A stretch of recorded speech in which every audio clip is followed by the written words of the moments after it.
Reunion Arena in Dallas, where the lights are out for the introduction of the starting lineups. The fireworks are just beginning. It should be a whole afternoon of fireworks. The first weekend of the AFL on NBC. The Dallas Desperados hosting the New York Dragons here at Reunion Arena. Tom Hammond and Pat Haden ready for this opening weekend of the AFL on NBC. And Pat looking forward to a whole season of pass-happy, high-scoring football. You know, if you grew up watching football and you thought, defense wins championships and you need balance between the run and the pass, this is an entirely different brand of football, very quarterback-driven. And there's two things I think that really strike me about this game, Tom. In the kickoff games, and there's 8 to 10 kickoffs a game, it is absolutely a scoring opportunity on a kickoff return. And secondly, no score is safe. No lead is safe because you can score so quickly in this game. And, of course, it's a 50-yard field, and the nets on either end are in play, which makes for some bizarre scoring opportunities sometimes. And 8 players aside, and they play most of them both ways. Yeah, well, we're going to get a chance to see some really good quarterbacks to do today as well. Andy Garcia of the New York Dragons. This guy has been absolutely phenomenal. Missed most of last year, but in 2001, when he played a full season, 14 games, a staggering 104 touchdown passes. You know, Tom, the other interesting thing is we know he serves as the offensive coordinator, but he kind of laughed when he talked to us a week ago about that. Said, I only get one paycheck, but he gets rid of the ball very, very quickly, and he's very accurate. Only played 5 games last season, but back for a whole season, and the Dragons hope that will help them improve their 3-win season of a campaign ago. Now, of course, here in Dallas, they had Andy Kelly at quarterback last year, the all-time AFL passing leader. That was their first year of existence, but they traded him to make way for this man, Jim Kubiak. Well, can you imagine trading a quarterback that threw 70 touchdown passes for you? They did, because they believe Jim Kubiak is the kind of quarterback that can lead this team for the next 5 or 6 years. A Naval Academy graduate, 30 years old, but a strong arm, and he is blessed by some really gifted wide receivers, big guys, 6'3", 6'4", and if he can get those guys the ball on the move, this is a team that's going to score a lot of points this year. Very good offense. So the quarterbacks are so important in this game. That must make you happy. Oh, absolutely. They're both big, tall guys. And you know what? The thing about this game is you see very, very few runs. And if you like high-scoring games and passers and throwers, this is a very interesting and intriguing game. All right, so we're getting set for the Dallas Desperados hosting the New York Dragons in the first weekend of the AFL on NBC. We'll return to Dallas in just a moment.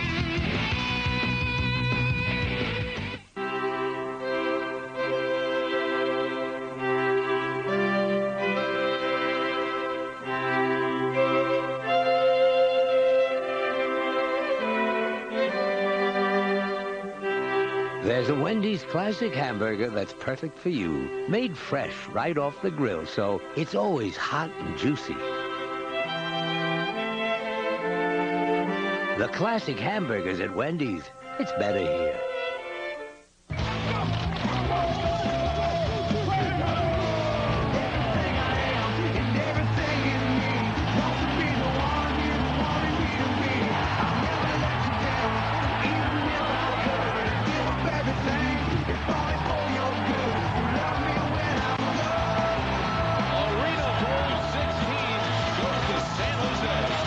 Classic moments, classic hamburgers, Wendy's. It's better here. And welcome back to Reunion Arena in Dallas, where New York is getting set to take on the Dallas Desperados. You see that 50-yard field, and one of the big factors in this arena football game are those nets on either end, which are in play. And for more on that, let's go down to our sideline man, Lewis Johnson. Lewis? All right, Tom, thanks so much. When you come into an arena, you can't help but notice these huge nets behind us. I asked several of the players, is there such thing as a home net advantage? And many of them say, yes, it's like knowing the rim on your basketball court. But check out what was happening before the game today. The Dallas Desperados out checking the bounce back on those nets, throwing the ball off, kicking it, and you'll see they'll do that every game beforehand. Looking for those tight spots, players telling me that they like the ball to come off quicker for kickoffs so they can get down the field before they get clocked, because it happens so fast in arena football, Tom. Well, speaking of getting clocked, a man that knows all about special teams play is Joe Avezzano in his second year as coach of the Desperados, who are in their second year of existence. And Joe, of course, for many years, I'm sure he's a familiar face to you on the sidelines of the Dallas Cowboys as their special teams coach, although he was not retained by the new coach, Bill Parcells, and perhaps hoping for another NFL opportunity if it comes along. Meanwhile, all set for the second season as head coach of the Desperados. And John Gregory, a veteran in his 9th season as the coach of the Dragons, in fact, came with them from Iowa when they were the Iowa Barnstormers, won a Grey Cup as the coach with Saskatchewan in the Canadian Football League, and a veteran man in running this New York Dragons outfit. We've talked, Tom, a little bit about the different size in the field, the 50-yard length. It's only 28 yards wide. But if you look at a regular outdoor size field, the conventional 100-yard fields, you can actually fit 4 of these arena fields in there, 28 yards wide, 50 yards long, 8-yard end zone, 8 players to a side, so it's a pretty crowded field. Now, I think the unique thing is most players, 6 on offense, go both ways. And so you could be a star on one moment and a goat on the very next. So it's, again, a unique athlete. You play offense, you play defense, and you play special teams. Especially crowded, too, when you get down close to the goal line. It really compacts things, doesn't it? Well, you see the quarterbacks warming up. One of them's not warming up right now. Aaron Garcia, offensive coordinator and starting quarterback for New York, is standing next to Lewis Johnson. Lewis? All right, Tom, thanks so much. Aaron Garcia knows a lot about this league. You were here, you went over to the NFL, and you came back. What about the transitions, and what about the arena game that brought you back that you love so much? Oh, I just love this game, the excitement, the aggressiveness that you have to play this game. There's nowhere to hide on this field. You got walls holding you in here, and you got to come out here and be ready to play every day. Aaron, this is going to be a new event for America to see on a national television basis. What is it about the game that they don't know that they should? They just need to know we're going to push the envelope all day. We're going to try and score. We're not going to be conservative. We're not trying to protect the clock. We're not trying to play field position. We're trying to score. One of the things we'll notice here are the walls. How much do the walls play an effect as a quarterback and with your receivers? It's a difference. It's definitely a difference. So it's just something that we got to deal with. We've been dealing with it for a while. We're going to have fun with it. All right. Maybe you throw 10 touchdowns today. He's something else, though. Sound like a riverboat gambler, didn't he? Garcia says they're going to push the envelope on every play. That's his Dallas counterpart there, Jim Kubiak, as we're getting ready for the coin toss at midfield. The referee for today's game is Wes Fritz. I don't care any league, indoors, outdoors, throwing 104 passes that Aaron Garcia did a couple years ago is, to me, just phenomenal. The year before, he just threw 92. He had it off here. Included in that 104 total for that season were 11 in one game. Well, I think they scored, what, 99 points that game?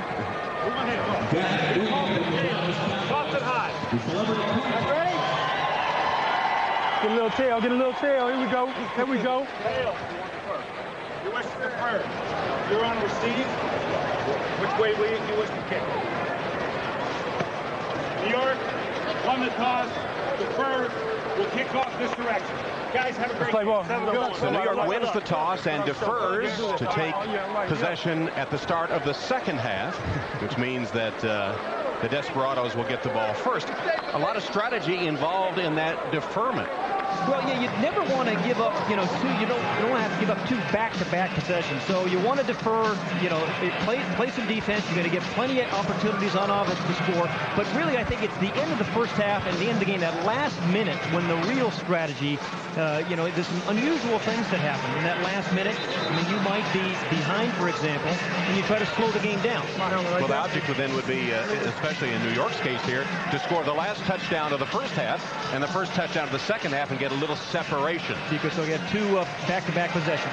Let's go back down to Lewis. All right, Tom. Well, Jerry Jones Sr., the owner of the 5-time world champion Dallas Cowboys, was awarded the Desperados franchise in 2000. And I was talking to him before the game and asked him what it was he saw in the AFL and why he got in. And he said really his attraction, the game is different than high school, college, and professional football as we know it. He believes the AFL is a big league sport, not a minor league sport.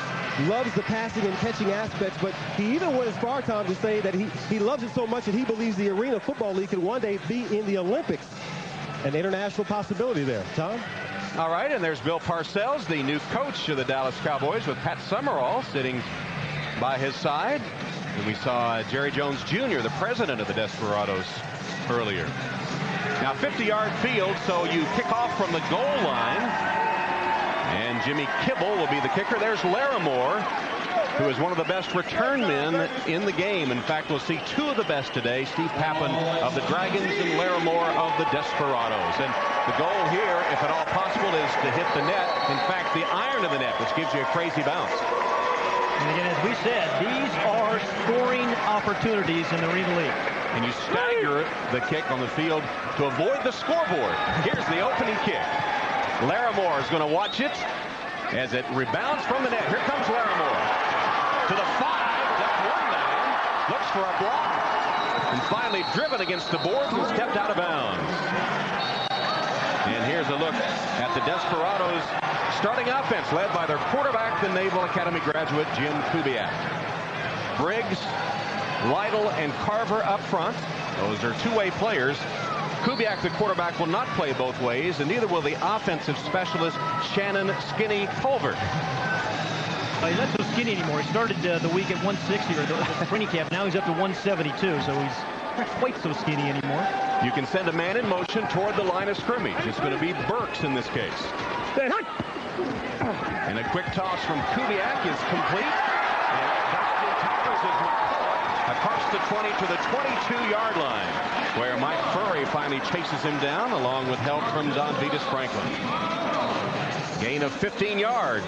Miles, Owen, and Hutch up front, both way players for the New York Dragons, with Brown, Filer, Furry, Franklin, and Blackwell rounding out the defense. Yeah, I think Mike Furry's going to play a large role in this game. On offense, he's a feature receiver for New York, but on defense, Jim Kubiak is going to try to pick on him. He's that two-way player playing corner for New York right now.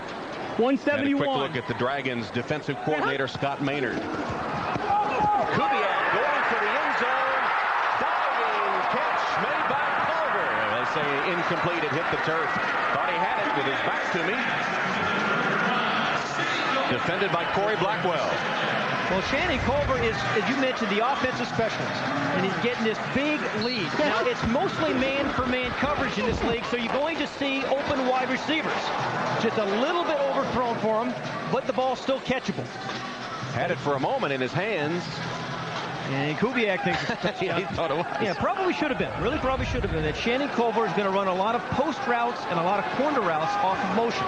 Clock does not stop on an incomplete pass until the final minute of the half of the game. Burks twisted down into New York territory by Don Vitas Franklin. One thing about this Dallas Desperados team is, we said at the very top, big, tall receivers. Burks at 6'3" and almost 200 pounds. Andy McCullough, saw him a little bit earlier, 6'4". And one of the things Dallas wants to do is get those guys matched up, not only with just, the defensive specialists, but smaller corners of New York. So you'll see a lot of jump balls, particularly when they get down by the 15-yard line. They throw balls in the end zone and let them go up and get it. Third down play. Flags are down as Burks fakes the first tackle, then caught at the 5-yard line by Brown. Terry Brown saved the touchdown, a gain of 18 if it stands. First penalty of the game. Again, the referee is Wes Fritz.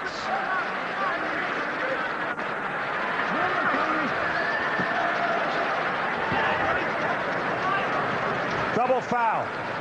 We have a double foul against the defense. 82 in the neutral zone offside. Illegal defense. The linebacker. They will be declined. The play stands. First down. Easy choice on declining the penalty because they'll have a first down at the 5. What do you think Wes Fritz, the referee, does when he's not refereeing games? What do you think? What's insurance man. Well, pretty good guy. Organic chemistry professor, believe it or not. Remarkable guy. Here's Burks in motion. First and goal from the 5. In a rare running play as the handoff to Patrice Alexander stops short of the goal line. You'll see teams in arena football run 4 or 5 times a game, and generally it comes down in here in the red zone. The red zone in the arena game is from the 10-yard line in. It's generally a mismatch when you run. You have 5 defenders against 3 blockers and a rusher, so you don't see a lot of running in this league. Alexander was the leading rusher for Dallas last season. And how many yards he gained? 70. A good day for most people. Here's Kubiak. Touchdown. 2 runs in a row. Highly unusual. First to the fullback. Then he used the fullback as a blocker to get a little bit better advantage.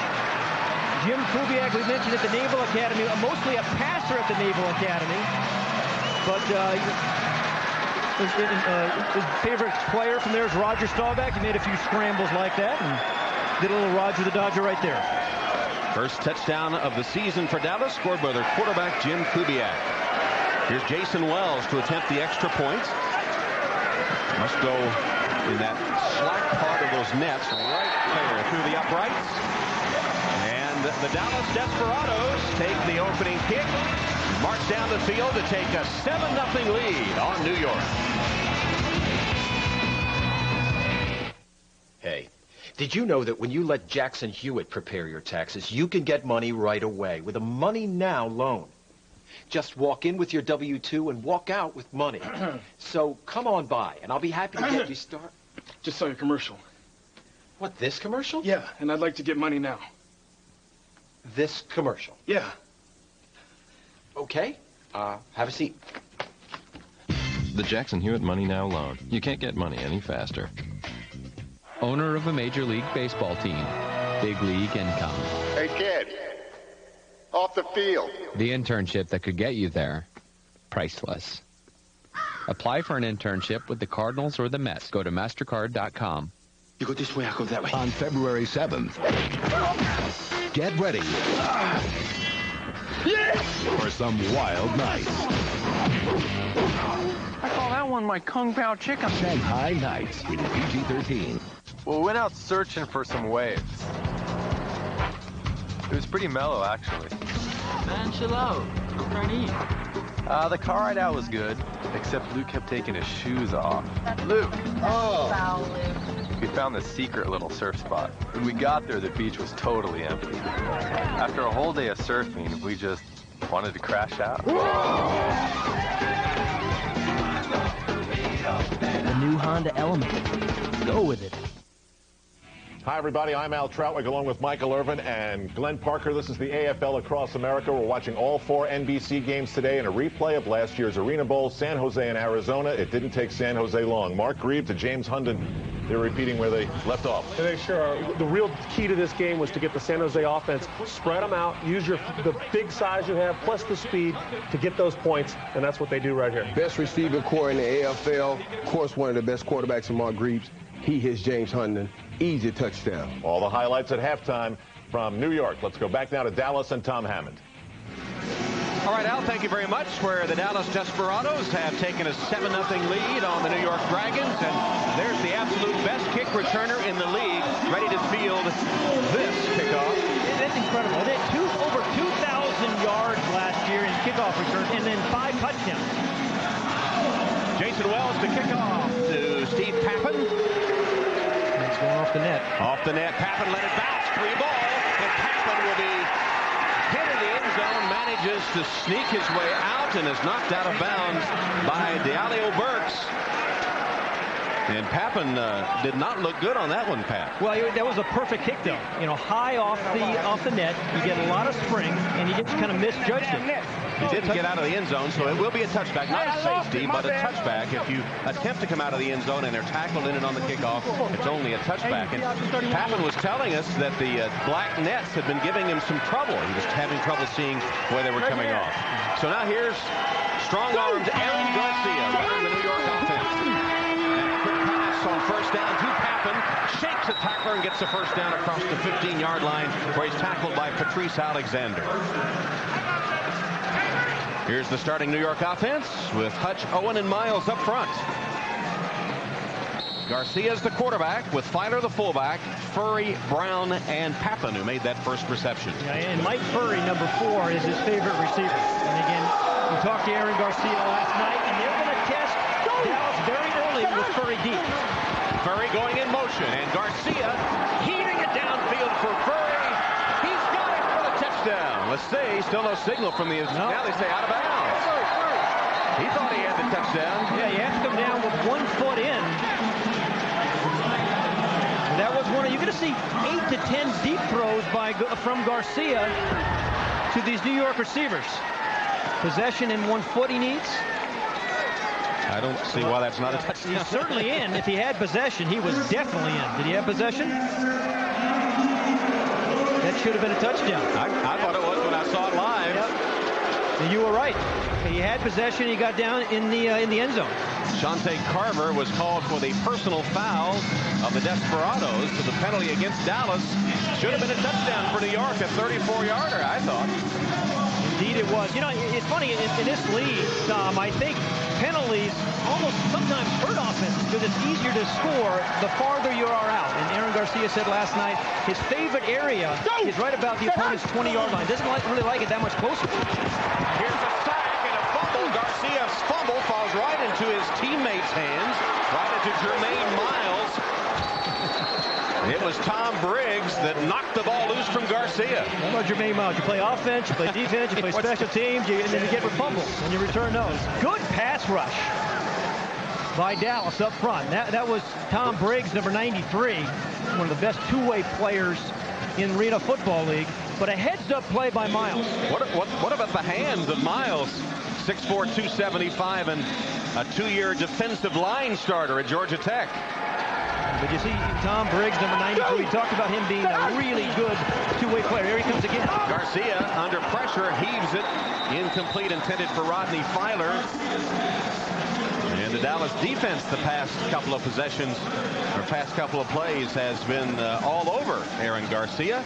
Carver, Pegues, and Briggs, who caused the fumble a moment ago. McCullough, Alexander, Pettis, Larimore, and Denton. Again, the defensive specialists, Larimore and Denton, play only defense. They don't go both ways. And we reminded our fans that there's no punting in this game. So 2 downs here for Aaron Garcia to pick up the first. It's 3rd down and 4. Go! Furry's the motion man. Flag is down. Garcia's pass. Too tall and too long for Mike Furry. That one definitely wasn't a touchdown. Thank you. The one earlier was. You know, I think we got a real good hard count there by Aaron Garcia. One of the rule changes this year is that defensive offsides is an automatic first down. Offside, defense, 92. That's sufficient for a first down. The organic chemistry professor saw that one right off. Shante Carver was offside. Boy, that's a stiff penalty. Automatic first down. Shante Carver, number 92. Jumped in the lower left of the screen there. Oh, right. Carver penalized. And automatic first down. Puts the ball at the 13-yard line. And as you get down here, more and more crowded. And more 28 yards wide. 16 players on the field now. Garcia's pass. Packin can't handle it. Too much mustard on that one from Garcia. And so far, he has thrown 3 different corner routes. 2 to Mike Furry, that one to Pappin. A lot of man-for-man coverage. Had Denton beaten badly. Yeah, Denton fell down. Yeah. I mean, I think Garcia thought he was going to be right on his hip and was trying to lead him when he really didn't have to on that throw. 2nd down. 2nd and 10 from the 13. Garcia in the pocket. Over the head of Furry, incomplete. As the pocket broke down, Briggs once again was bearing down on Aaron Garcia, who went to the turf. Tom Briggs, I think, is an interesting story in this league. He's one of those guys that he's number 93 for Dallas. One of those guys grew up in Syracuse, All-State in high school, and All-American in the JC, all Big East in West Virginia. You know, tried to make an NFL team, didn't work out, but now he's become in his 7th year. In his 80th straight season, he has become one of the best two-way players in Arena League football. And living his professional dream. Yeah. Garcia has missed his last 4 attempts. This one, the Airlines. Complete. Touchdown. New York is Kerry Brown. I had to wait again for the official signal, which was late in coming. Not going to burn me again. Brown catches it for a 13-yard touchdown. A new addition to the Dragons is Kerry Brown, number 21. One of the things I like about him is his size. See all those defenders jumping? They're trying to take away those short over-the-middle passes. And so you'll see a lot of deep corner routes and post routes and the ball can't get deflected. But Kerry Brown used all the 6'4" height to pull that one in. Pushed him into the board. Possession board, but Kibble misses the extra point. Not unusual in this league to miss extra points. Jimmy Kimball, who won a 7-man kicking tryout a week ago in New York, misses the extra point. 7-6, Dallas. Yeah. Probably by 3. No. It was me. I won. It was. No. No. See? Right. Lunch should be like recess. Put your pencils down and relax with a classic lunch at Denny's. Get one of her all-time favorite sandwiches, a heap of tasty fries, and a hot bowl of soup. It's a classic combination. Try a Denny's classic lunch and sit down for a real lunch break. Just remember to play nice. Denny's, a good place to sit and eat. Well, we had an amazing road trip. It was incredible. There's nothing better than getting the guys together and hanging out for the weekend. We got a little lost on the way. Eric had the map. Once again, you're pointing here, he's pointing over there. 247? 247! Thank you! Yeah, we mountain biked, did a little rock climbing. We met some friends out there, some girls. Somebody came in acting like an idiot. It could have been done at a different time, but I got back at it. You can't beat a road trip like that, and I'd go again any day. The new Honda Element. Go with it. People everywhere are discovering a new way to protect their homes and families, all thanks to a new security system called SafeWatch EZ, only from ADT. Now you can arm your system with just the turn of a key. And with no codes to enter, SafeWatch EZ virtually eliminates accidentally setting off your alarm. Get SafeWatch EZ for as little as $99. Call 1-800-ADT-ASAP. ADT, always there. The AFL on NBC is brought to you by Denny's, a good place to sit and eat. Enjoy a classic lunch at Denny's. By Budweiser, the best things in life are the things that are true. Budweiser. By the new Honda Element. Go with it.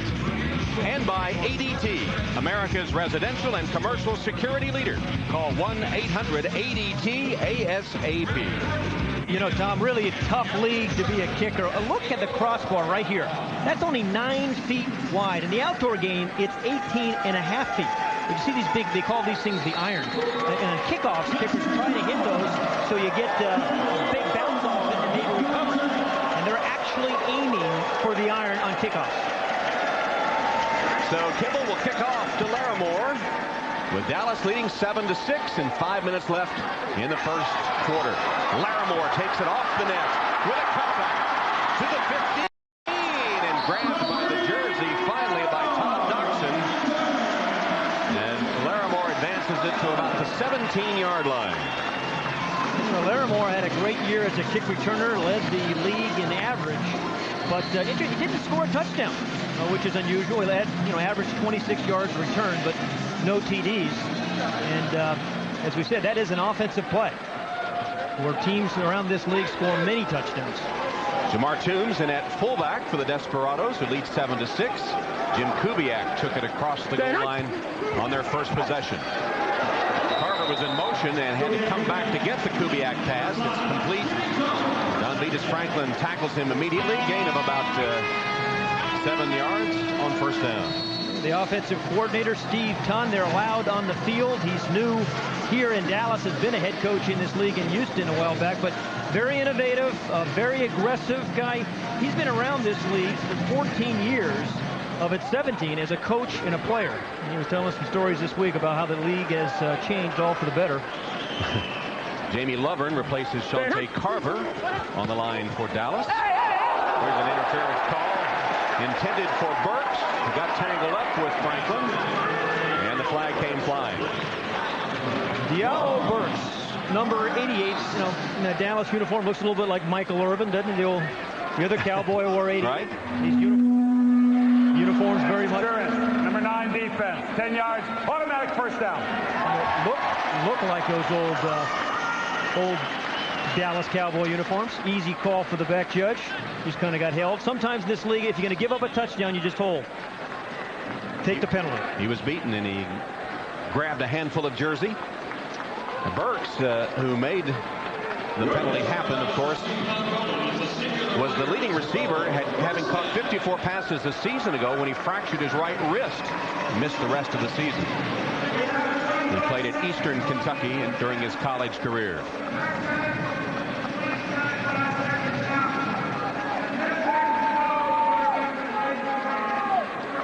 Apparently the play clock is malfunctioning, so the back judge will keep it and will signal when there are 10 seconds to get the play off. The game clock shows 3 minutes 57 seconds, and now starting again. here in the first quarter. Kubiak.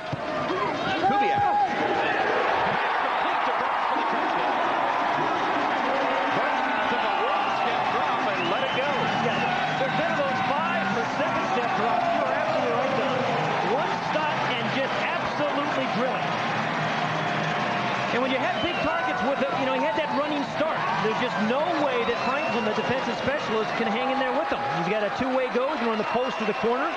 Perfect read, perfect throw. 16-yard touchdown catch. Jason Wells for the extra point, and Kubiak will hold. Dallas making it look easy here in the first quarter. It's easy to score, hard to stop. Kind of a high snap, but keeps it through. So the Dallas Desperados increase their lead over the New York Dragons. 3 minutes and 3 seconds remaining in quarter number 1 from Reunion Arena in Dallas. The touchdown by Burks makes it 14-6 Desperados. Oh man, the trip was beyond expectations. Corey wore that marker on his face for a good 4 hours, I think. We had to stop like 9 or 10 times just for Matt. We got up there, it snow dumped on us, fresh powder. So we built this jump, built a nice lip on it for Sam to go off. He didn't know that we built the lip. The girls at the hot tub were awesome, but for some reason, we didn't have much success. I don't know, maybe we'll have better luck next year. The new Honda Element. Go with it. Give me your backpack.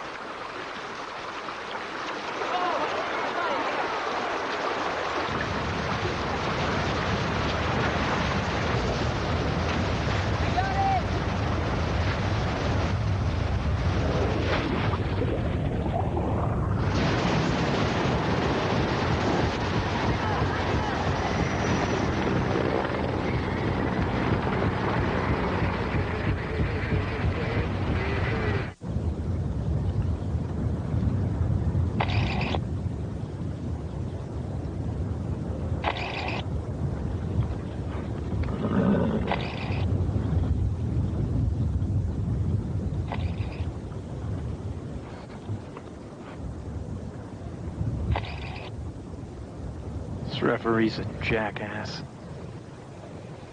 No, I believe that's a zebra. Salt Lake hero Bodie Miller. With his make-or-break style, he could become the first American in 2 decades to win the coveted World Cup crown. Darren Rolfs. Days ago, he won the most prestigious race of all, the Hammond. They lead the surging Americans in the downhill at the FIS Alpine World Championships. Next Saturday, 4 Eastern, NBC. Al Troutwig, Michael Irvin, Glenn Parker in New York. Jay Gruden was an assistant to John Gruden, got a Super Bowl ring this week, but now he's the quarterback for the Predators. And throwing a touchdown to Corey Fleming, a guy that won a Super Bowl with me in Dallas. Can I say I taught him how to play wide receiver? You can say whatever you want. I just said it. 7-0 Orlando. We go to Tom Hammond and Pat Haden at Reunion Arena in Dallas. All right, Al. Michael already taking credit. We're not even through the first quarter yet. I think he may say a lot of things this year. Nobody's going to stop him. 14-6 Dallas, ready to kick off. Just under 3 minutes to go in the first quarter. And remember, those big old offensive linemen have to go down and cover on kicks as well. Steve Pappan has trouble again with that black net. They were white last year, and he's having trouble, he told us, with the black net. Hits real low on the net. He makes the catch, and then has a couple of blockers. Catch from the sideline. Pappan with a good return for New York. Hey, Tom, let's go back to the touchdown and show how hard it is to play this free safety position. That's Donvitas Franklin, their defensive specialist. This is Burks who scores the touchdown. I mean, you have the entire 28 yards to cover. And Franklin's one of the best defensive specialists of the year, but he wasn't even close to Burks. And then almost got tipped. You're going to see a lot of that in today's ballgame. One of those inside linebacker blitzes, he's called the MAC. The Jack linebacker, that time it was number 86, Chris Anthony. He cannot blitz, but he just tries to knock down passes, and he almost did it there. Now here's Anthony in motion on offense, playing both ways. And Anthony's wide open. And he has the touchdown. You know, I've had inoculations that have taken longer than some of these touchdowns. I mean, it really, you can't really call them drives. A one-play touchdown is not a drive in my book. I'm not sure what we call it, but it's a 32-yard pitch and catch. There you go. Anthony, who nearly deflected it on defense, turns around and catches a 32-yard strike from Aaron Garcia. Well, John Gregory, the head coach, told us yesterday that they were going to take 8 to 10 shots downfield. We've already seen 5 here in the first quarter. Kibble missed the first extra point. Here's his second try. The rookie from Virginia Tech. And he does the same thing. He hooks it right. He's 0 for 2. And gets a chewing out from his offensive coordinator, Aaron Garcia. Was that a rabies inoculation you had that went that fast? Should have been, right? It's just, and I talked to Jimmy Kibble right before the game, and he said, I actually prefer kicking field goals than extra points. And he says, I think it's just tougher. You just feel tighter. It's closer. Just a little bit more intimidating. Well, last week, New York had a tryout at 7 a.m. when they had 7 kickers come in, and Kibble was the man that survived. Right. But they might have another one next week. They even had one of the guys, the law student at Georgetown, tried. Tonight on NBC, from the director of The Sopranos, it's the premiere of NBC's new drama, Kingpin. You've never seen anything like this on network television. That's Kingpin, tonight at 10, 9 Central, here on NBC. Kibble trying to gather himself a little bit. Well, the other thing about, you talk about the athletes and kickers, you have to be pretty good athletes because you're counted on to make a lot of tackles. 8 to 10 kickoffs a game. And so you're going to kick extra points and hopefully make some. Kick field goals, but you also have to tackle on kickoffs. Larimore watches it sail into the stands, which causes the flags to fly. And one of the officials took a spill. Well, Kubiak coming back out on the field, and of course the Naval Academy and the city of Dallas have shared a connection before. The 1963 Heisman Trophy winner at Navy, Roger Staubach, would go on to play 11 seasons for the Cowboys, leading them to 2 Super Bowl victories. The familiar number 12 of Roger Staubach leading the Dallas Cowboys. Now Jim Kubiak, who surpassed many of Staubach's records at Navy, looks to lead another Dallas football franchise to glory. Kubiak last season wore number 14. But this season, Kubiak has switched to the number 12 jersey to honor Roger Staubach, who said he is an idol of his. He's had great admiration for him. He said, what better place to wear number 12 than right here in Dallas? With the ball going into the stands, it's placed at the 20-yard line. Kick it into the stands. It's a severe penalty. You place it on the 20. Culver was the motion man as Kubiak looks downfield, and Burks can't hold on as he's slammed against the boards. They say it is a catch, though. It is a catch. He had possession before Corey Blackwell slammed him into that board and knocked the ball loose. Well, you see how the sideboards really come into play. First of all, you can't run conventional out routes that you see in the outdoor game. Again, right over the defender, that linebacker, Jack. He has possessions, hits the boards. He's supposed to be live. Did his foot touch the ground? I don't think he was out of bounds there. His foot did not touch the boundary. That should have been, I think, a live ball and a fumble. That boundary's kind of right under the boards. Here's a drive play and a handoff to Toombs. Jamar Toombs.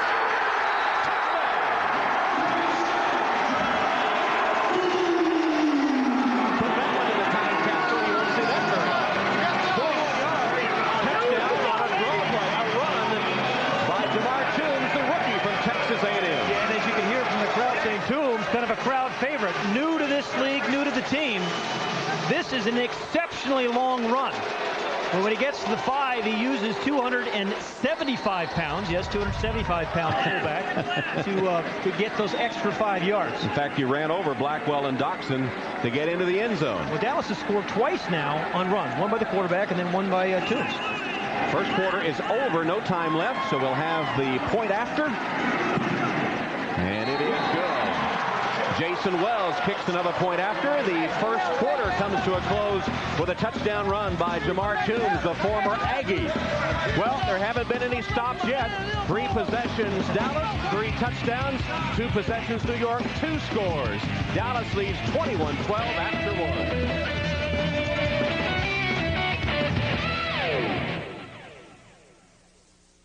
1. NBC Tonight, the man who would be king arrives. Critics across the country, Time, Newsweek, The Wall Street Journal, and Us Weekly are all raving. The LA Times calls Kingpin highly seductive. Us Weekly loves its unforgettable characters. And TV Guide says it pushes network TV closer to the edge. No show has been this critically acclaimed. We had to do it. See for yourself. Kingpin with limited commercial interruption. NBC Tonight, 10/9 Central. Tomorrow on News 4 Today. The head of Prince George's County Schools speaks out on troubles facing her school system. Here with Dr. Iris Metz thinks about the future. And in our Digital Edge report, new electronic billboards that could soon show up where you live and work. Tomorrow morning on News 4 Today. There's no line of communication more critical to your business, your workflow, your customers, and your success than the one that links them all together. And who can you count on for that?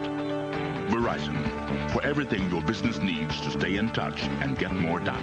So sign up now and get Verizon Long Distance in Virginia, special savings, and more. Call 1-866-YES-TO-LD and move your business ahead. Verizon. Make progress every day. New cars cost big bucks. If your car runs good, looks bad, get our Mako Supreme Plus deal. A great paint package at half price. Now only $299. It's a limited time offer. For the center nearest you, call 1-888-MAKO-USA. Did you know that when you let Jackson Hewitt prepare your taxes, you can get money right away with a Money Now loan? Just walk in with your W-2 and walk out with money. So come on by, and I'll be happy to get you started. Just saw your commercial.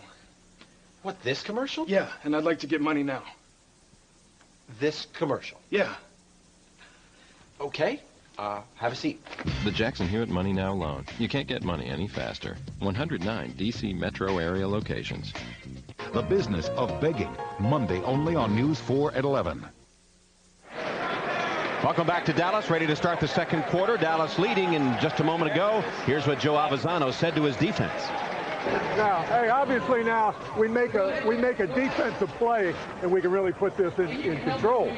All right, now, but we got to do a better job defensively. Up front now, by God, I expect us to dominate, guys. I believe we can.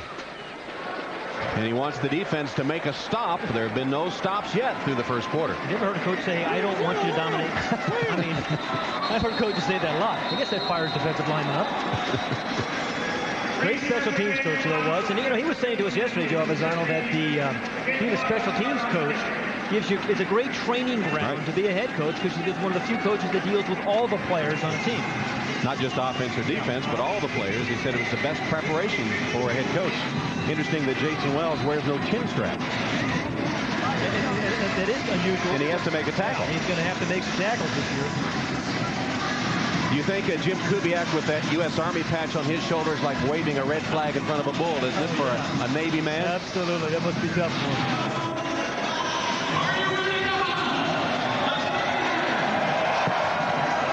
Wells with a kick. Pappen awaits it. Perfect kick. Perfect kick through the uprights into the slack net with no return. And on a touchback, New York will get it at the 5-yard line. Let's go down to Lewis. Tom, as we've seen so far in this game, the wall plays a big part of arena football, and I talked to several of the receivers and asked them how do they deal with it.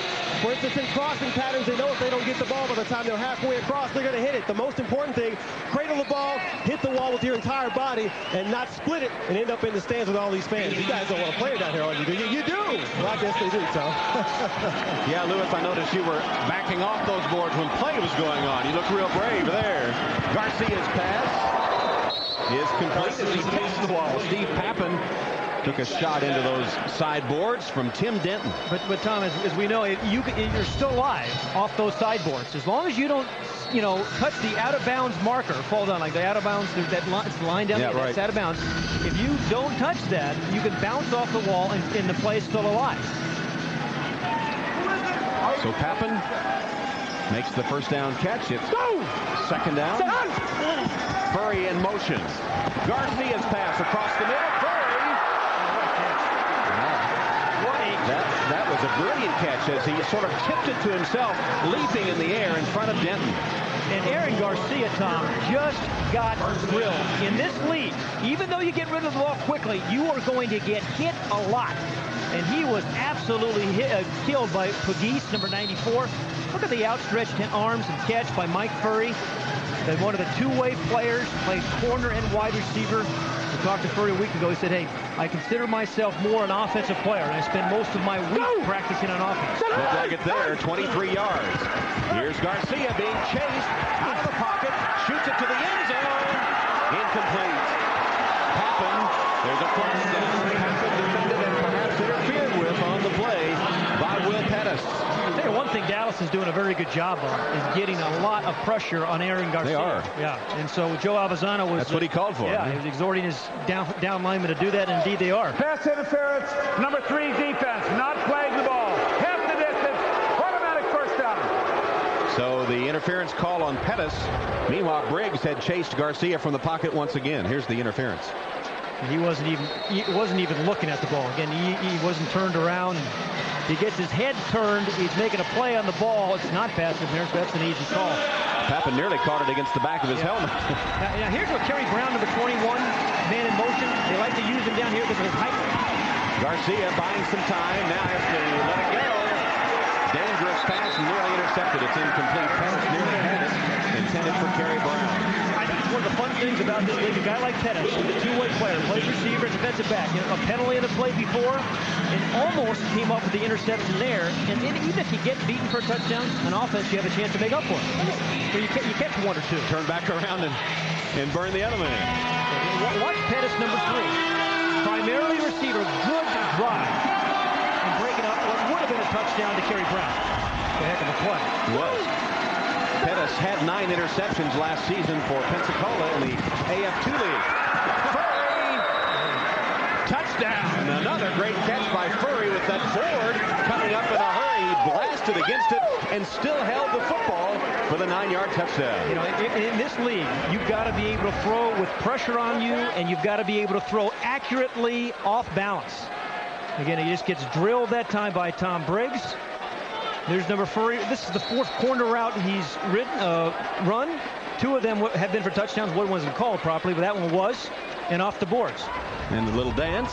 Needs a little work, but it's the first game. Yeah, that's right. Very early in the season. Now, Kibble has missed. Yeah, to go for 2 here. 2 extra points, so they'll go for 2. Didn't get the snap. Yeah, Garcia fumbles the snap, but wide open Brown has the 2-point conversion. Wide open at the back of the end zone. Yeah, I like his dance better. Either that or he was knocked silly on the play. I don't know. That's great. Hey, Kyrie. Well, we've seen New York miss some extra points to pass, so now they go for 2. You see more, a lot of 2-point play attempts in Arena League football, and when he can do this, why not? Nice play by Kerry Brown.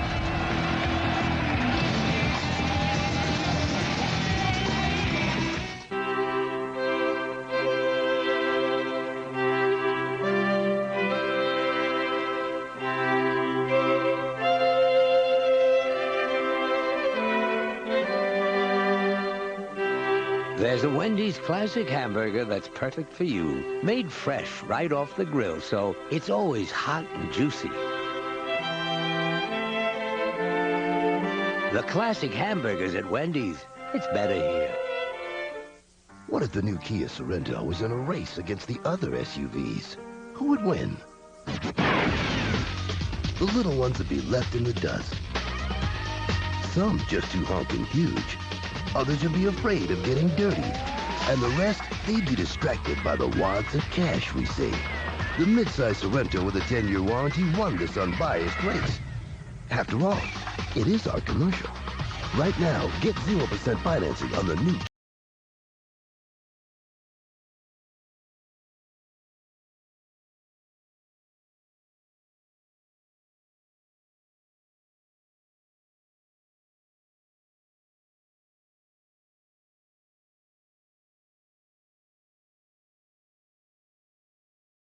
all who threaten it. Navy, accelerate your life. Call 1-800-USA-NAVY.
Parcells. And, Coach, you've been around the big field game for so many years.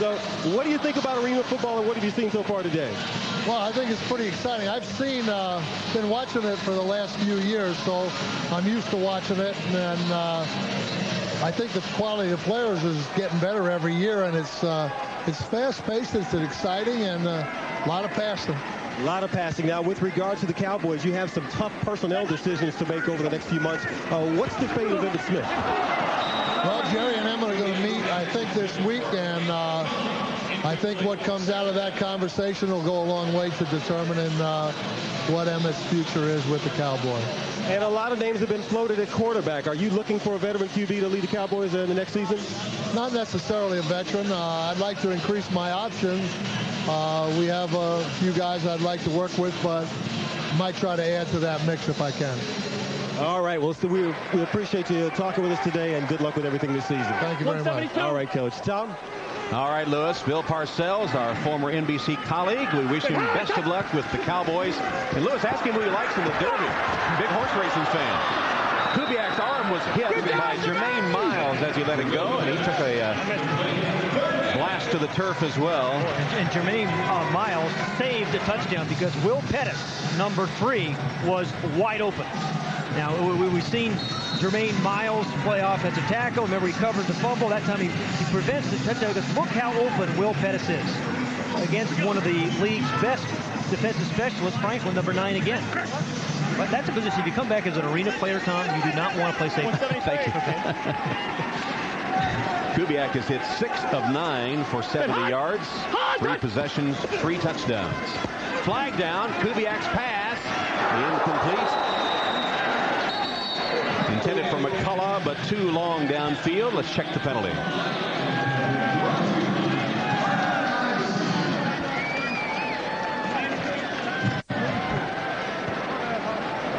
Illegal formation, defense, shading, the nose guard. 5-yard penalty, 3rd down and 5.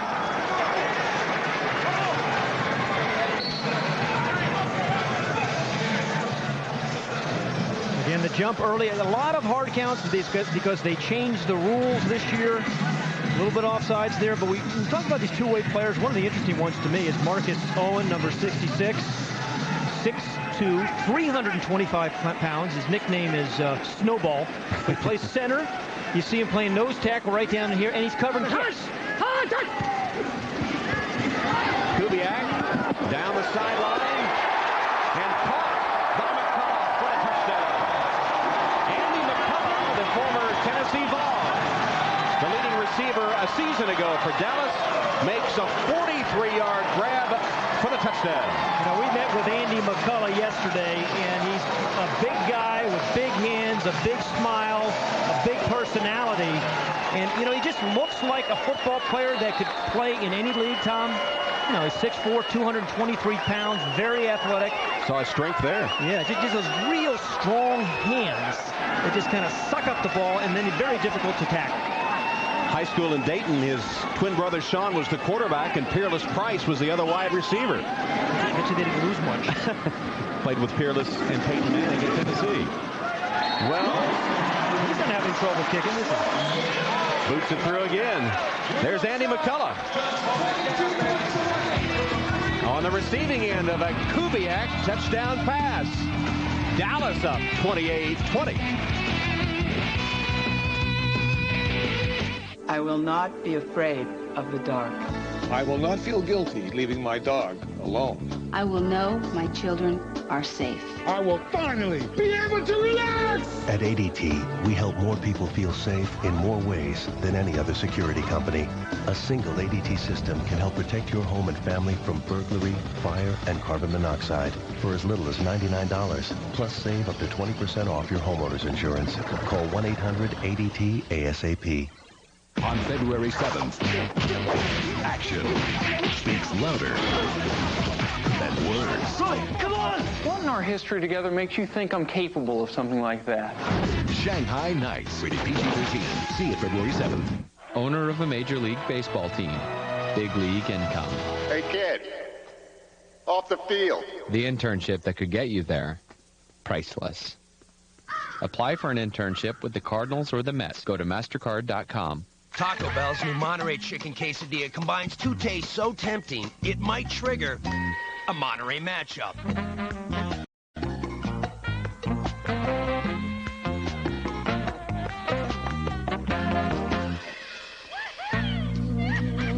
The Monterey Chicken Quesadilla. Rich Monterey Jack cheese meets spicy pepper jack.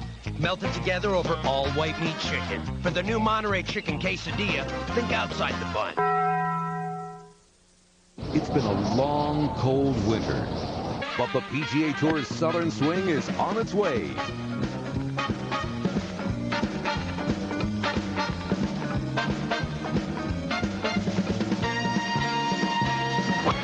The Southern Swing, returning March 8th on NBC.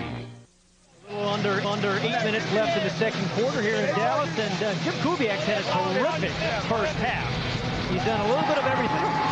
Run the ball for their first touchdown, thrown the ball incredibly accurately on deep routes. That was a drill shot. And then what he's had to do, he's lofted it. 7 of 10, 113 yards, 2 touchdowns for the Naval Academy graduate. And appropriately enough, Jim Kubiak is the subject of our U.S. Marines player profile. He spent 3 years active duty in the Navy as surface warfare officer on the aircraft carrier Eisenhower out of Norfolk, Virginia. Broke all of Roger Staubach's records at the Naval Academy, 22 there at Annapolis. And Jim Kubiak, taking his dog for a walk at 8 o'clock yesterday morning, saw the shuttle trail as the shuttle Columbia mishap and thought it was a meteor at the time, discovered it was the shuttle, and of course a couple of Navy men were aboard the shuttle Columbia. Here is the kick by Wells for the touchback. Jason Wells has had a terrific first half. He's not having trouble making extra points, and he's drilling the ball right where if you can't hit the iron and get the big bounce, that's the perfect kick in the soft part of the net. He's negating Papin's return prowess, the best in the league last year, and Wells is keeping Papin from having a chance to return one. Well, in spite of that only 9-foot uprights, the width of that, last year he made 58% of his field goal attempts, which is I think pretty remarkable. Go! Here's Garcia after the touchback from his own 5. Hit and intercepted. Intercepted by Will Pettis. Flags are down. Pettis. Garcia decked in the end zone. It was Tim Martin, I think, Tom, number 96, who caused that interception. And it's the first stop of the game. There is a flag down. So the flag will be crucial. The interception would be, as Pat said, the first stop and would put Dallas in prime scoring position again. Pass interference, number 3 defense. Previous 5, 10 yards, automatic first down. So Pettis called for interference, negating the interception. Tim Martin, number 96, really does a good job. He's up here on the left-hand side. Just getting right around the corner on Eric England. And then 3 second pass interference. I didn't think that was much to be called. Indeed they did, but I didn't think it was pass interference. Spot the ball at the 15, though. First down for New York. Garcia's going for the end zone and is caught for the touchdown by Doxson. Winston Churchill said the most important thing for a man to do is to be shot at and missed. Wait a minute, Winston Churchill. Well, the functional equivalent for a quarterback is to avoid a sack, as Aaron Garcia did there, and then throw a touchdown. So Todd Doxson. Yeah, he scoots out of the pocket, avoids the sack, and Doxson, a fantastic route again. 35-yard touchdown reception. And so Churchill was right. So Loco Ocho, number 8, Aaron Garcia with the touchdown pass to Doxson, and they're going to go for 2 and a chance to tie the game. You see more 2-point plays and onside kick attempts in this league than anywhere else. Garcia backpedaling, then fires, and Pettis deflected it right to Doxson again for the 2-point conversion. That's just like you draw it up. It went from a good play from Will Pettis to a bad play. I mean, he did the right thing. He tipped it away. Unfortunately, number 7, Doxson, was right there. You see number 19, Andy McCullough, trying to create a passing line, the tip ball. Very upset, Will Pettis. No big deal, says Todd Doxson. Coach Gregory, applause. Wild enough for you? Absolutely. At Kia, we challenged ourselves to create the perfect mid-size SUV. So we loaded the new Sorento with standard features, included a powerful V6, added dual front and side curtain airbags, and a 10-year, 100,000-mile warranty. But the greatest challenge was to make it affordable. So we hog-tied our accountant, threw him in a closet, and priced it near 20 grand. Introducing the Sorento from Kia. Right now, get 0% financing on the new Kia Sorento. Yeah. Probably by 3. No. It was in the outline. It was. No. No. See? Right. Lunch should be like recess. Put your pencils down and relax with a classic lunch at Denny's. Get one of our all-time favorite sandwiches, a heap of tasty fries, and a hot bowl of soup. It's a classic combination. Try a Denny's classic lunch and sit down for a real lunch break. Just remember to play nice. Denny's, a good place to sit and eat.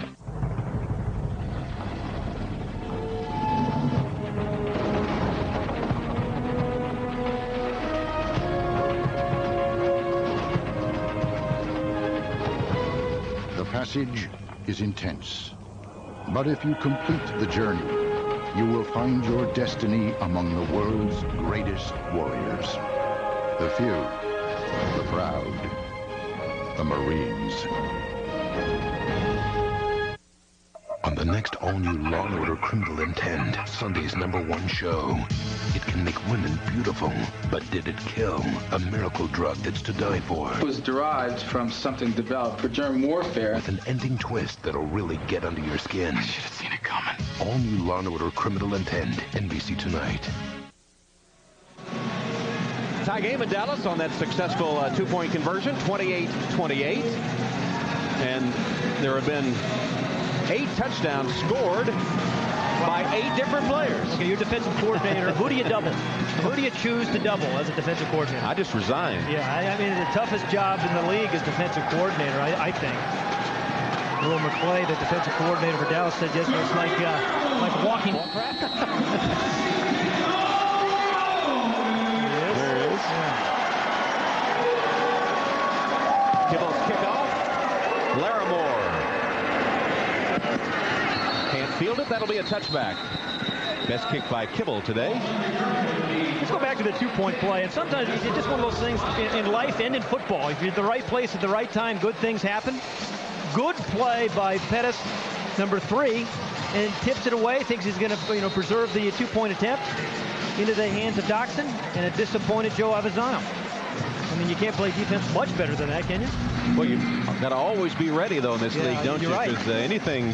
Yeah, off the nets, we've seen guys, fumbled plays by quarterbacks, off the nets, off the steal. Off the boards. Yeah. So Kubiak takes over again. 5.5 minutes to go in the half. And the little swing pass is complete. It'll be a first down to Burks. Let's go to Al Trautwig in New York. Tom, we want to take you to Arizona, a rematch of the Arena Bowl of last year. Shedrick Bonner to Chris Horn. You want to see a catch? How about that one, Michael Urban? That is a grab. Chris Horn led the league in scoring last year with 36 TDs, and he's picking up where he left off. Reminds me of myself out there, the way I reached out and grabbed that thing. In your dreams. 14-14. See you at halftime. All right, guys, tie game there, tie game here, 28-28.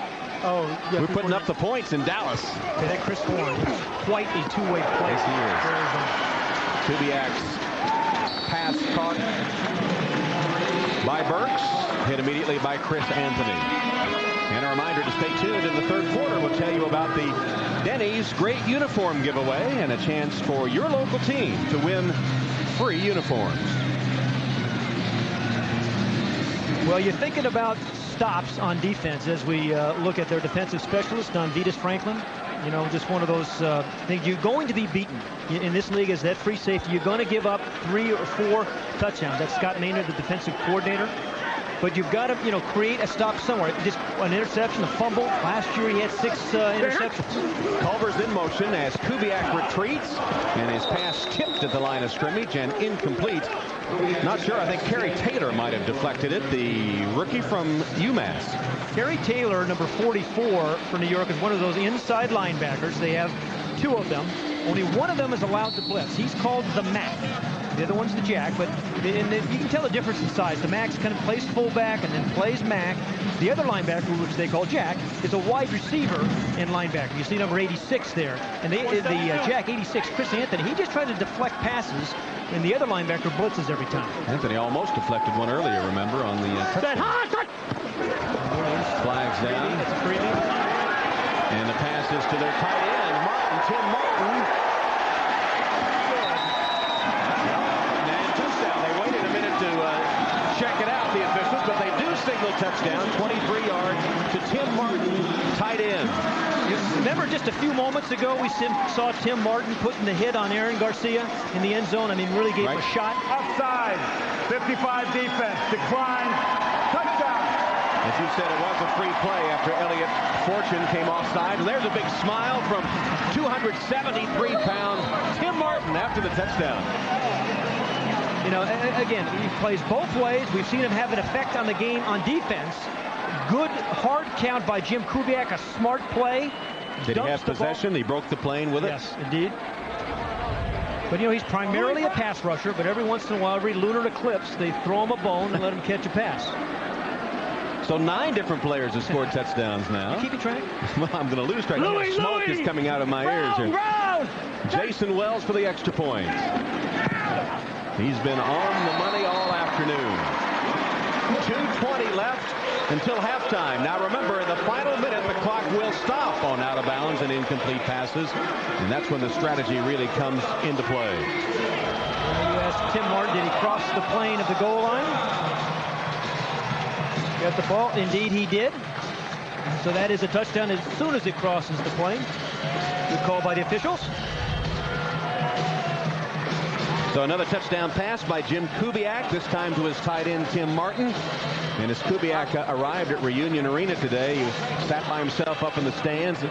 And look at this, Pat. Look at the shirt he's wearing. Yeah, it's kind of a double entendre, really. I mean, old Navy. He's 30 years old, a Naval Academy graduate. I'm not sure he wore that purposely or not, but... he said he bought it yesterday. He's played well. He's played pretty doggone well. And you see why maybe they traded Andy Kelly, who the all-time leader in touchdown passes in all of football, Canadian, indoor, outdoor. So Jim Kubiak is taking advantage of 10 of 14, 3 touchdowns. Just amazing. And ran for one. Yeah, indeed. The other thing, no turnovers. Here's the other guy I think has played real well for the Desperados. Jason Wells, the kicker.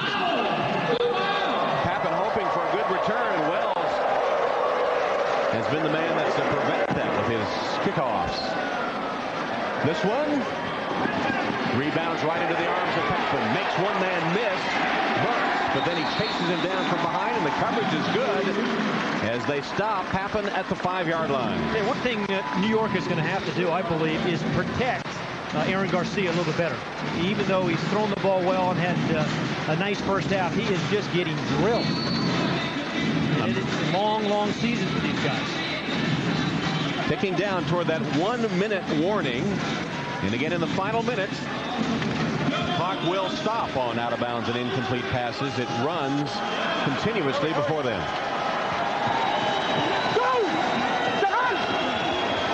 Garcia, short drop. Anthony took a shot from Pettis and Shelley. Well, Chris Anthony was playing linebacker and delivering some punishment a few plays ago. And, boy, now he gets it right on the boards.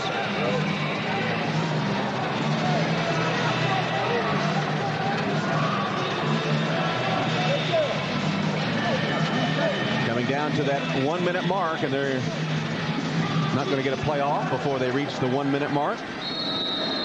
And there's the 1-minute warning. 1 minute to go till halftime. New York will have the ball. It's 35-28. Dallas in front. Give me a backpack.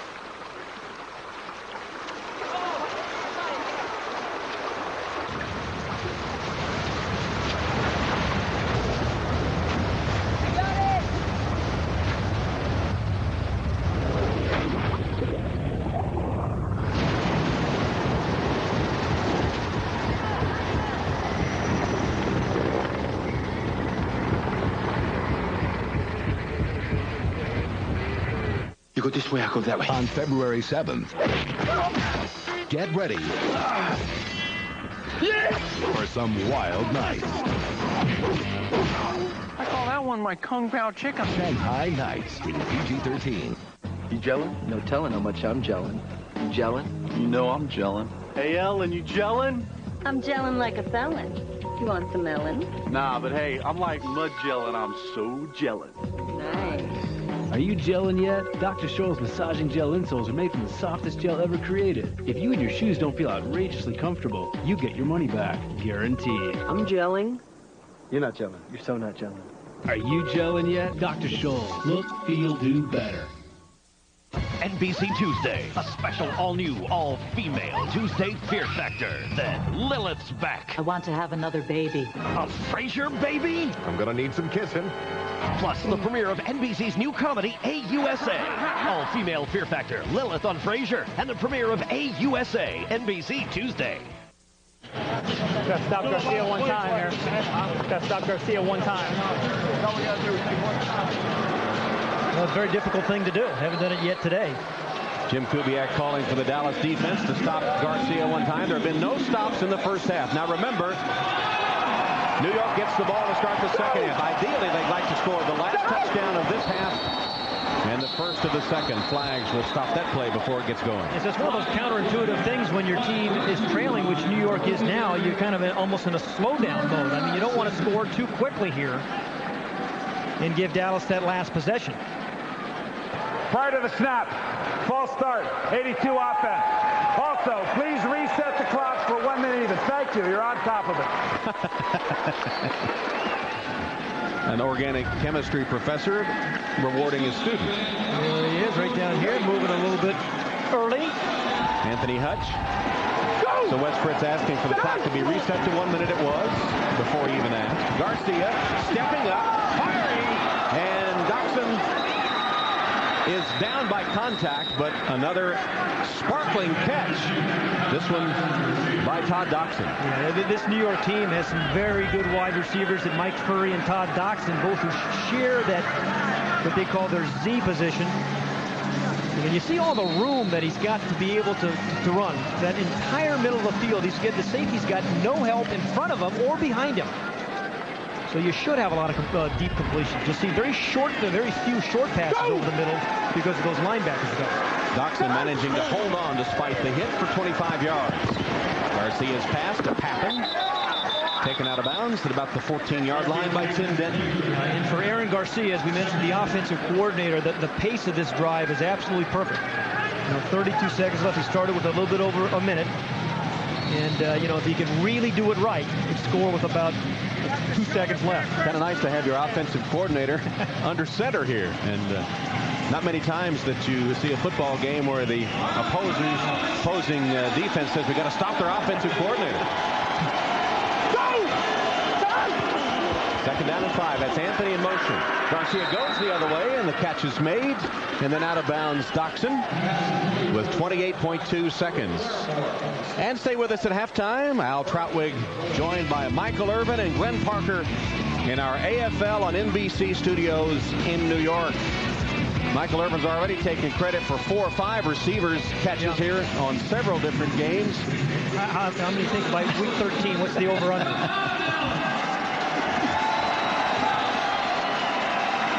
Garcia under center here. First and goal. Pass to the end zone. Intercepted. Intercepted by Kareem Larimore. Larimore twisted down just short of the 15-yard line by John Summerday after the first stop of the half. Great play by Larimore, the defensive specialist. And, you just heard Kubiak say we need one stop of Aaron Garcia. Well, Kareem Larimore just did it right now with plenty of time for Dallas to score and make it a 2-score differential going into halftime. Well, he's good athletes on offense and awfully good ones there on defense. He was a starting corner for the Cowboys a couple of years ago, so he's got some coverage ability. It was a good read into the eyes of Aaron Garcia, was actually covering Pappen. Fell off him to make the play. On the run back, there was an illegal block in the back called against Dallas. But Laramore's interception gives the ball to the Dallas Desperados at their own 2. Garcia had hit 6 straight passes and 10 of 11 before that interception by Laramore. And ordinarily you'd say, oh, there's 18 seconds left, no way we can score. Not in this league. Quarterbacks only need, as you've seen, maybe 4 or 5 seconds to score. I mean, you can't go into a prevent in this situation defensively. Timeout for sideboard adjustment. I feel like I need one of those, you know, occasionally. The old sideboard adjustment. Kind of like the chiropractor. Well, you know, defensive coordinators ordinarily, as John Gregory, the head coach in New York, you know, what do you do defensively? You know, ordinarily, in the outdoor game, you play, drop everybody back, play defense. You can't. It's all man for man here. Cover 5 defensive zones with 3 players. From his own 2, Kubiak, there's a flag down. And he has his man against the boards. And the sideboards actually caused that incompletion. Looked like he had it and ran into the boards.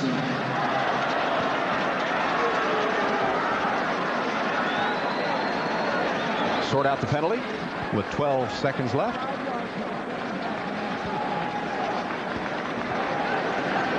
Illegal formation, 34 linebacker is moving forward at the snap. 5-yard penalty. It'll remain 1st and 5. That's Rodney Filer.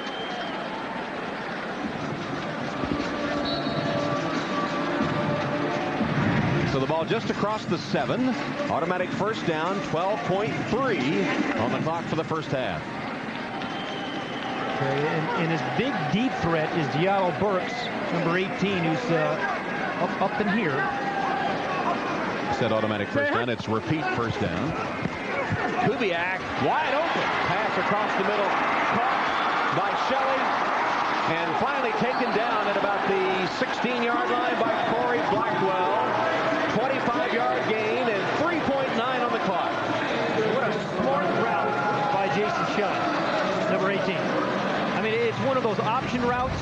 He could have gone to the post if he had one-on-one with the free safety, but the free safety was so deep this time. You see number 9, Franklin, so deep. He just stopped. And Kubiak sees it, delivers a perfect throw, and a first down and an opportunity to score. And with 3.9 seconds left, Jason Wells is out on the field to attempt a field goal here before halftime. Well, you know, Jason Wells, the kicker. See that little screw there? That's a little screw at the very top of the crossbar.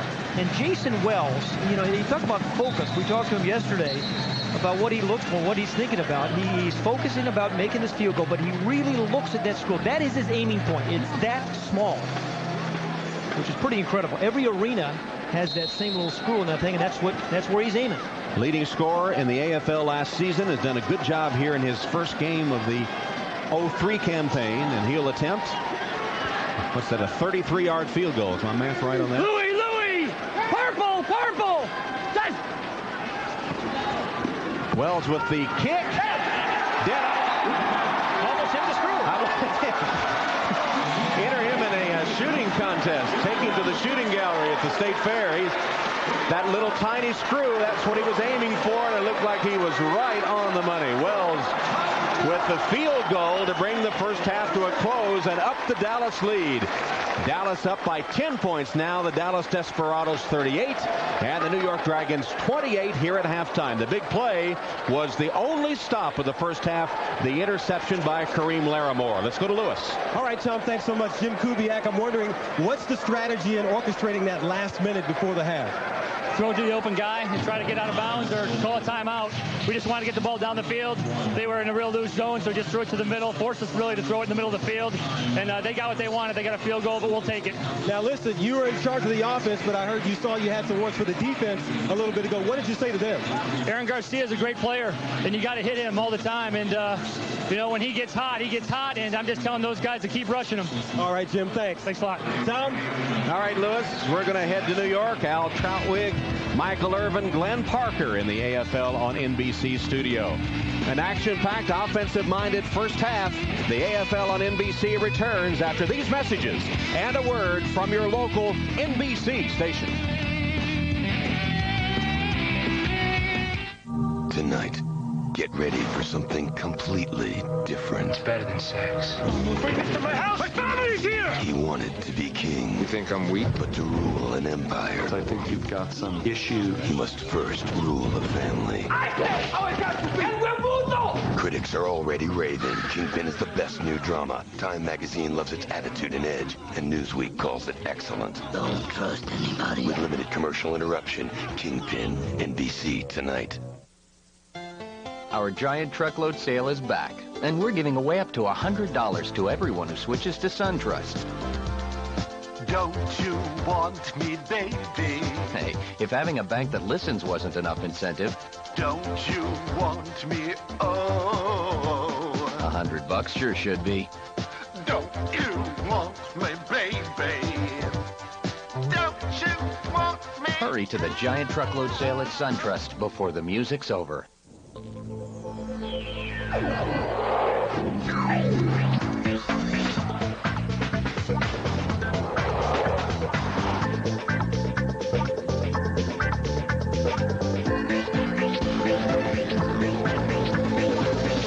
The Saab 9.3 Sports Sedan just received a 5-star rating for collision safety performance from the European New Car Assessment Program.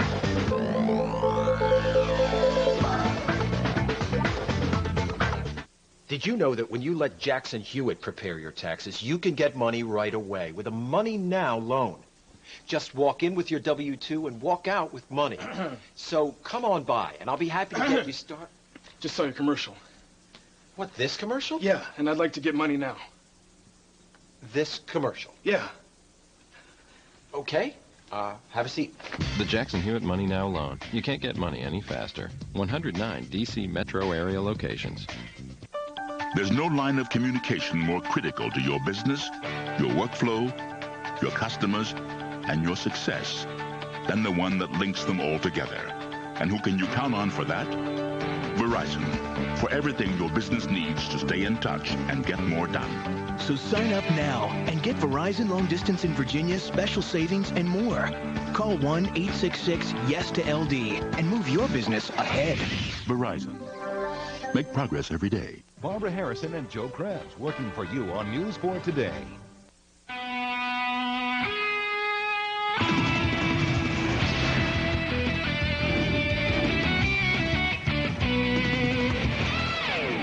And we say hello to those of you watching the game from Arizona and the one that was taking place in Dallas. Close games. Overall thoughts of the games that we've been watching so far? Well, pretty much what we thought. There's going to be a lot of scoring.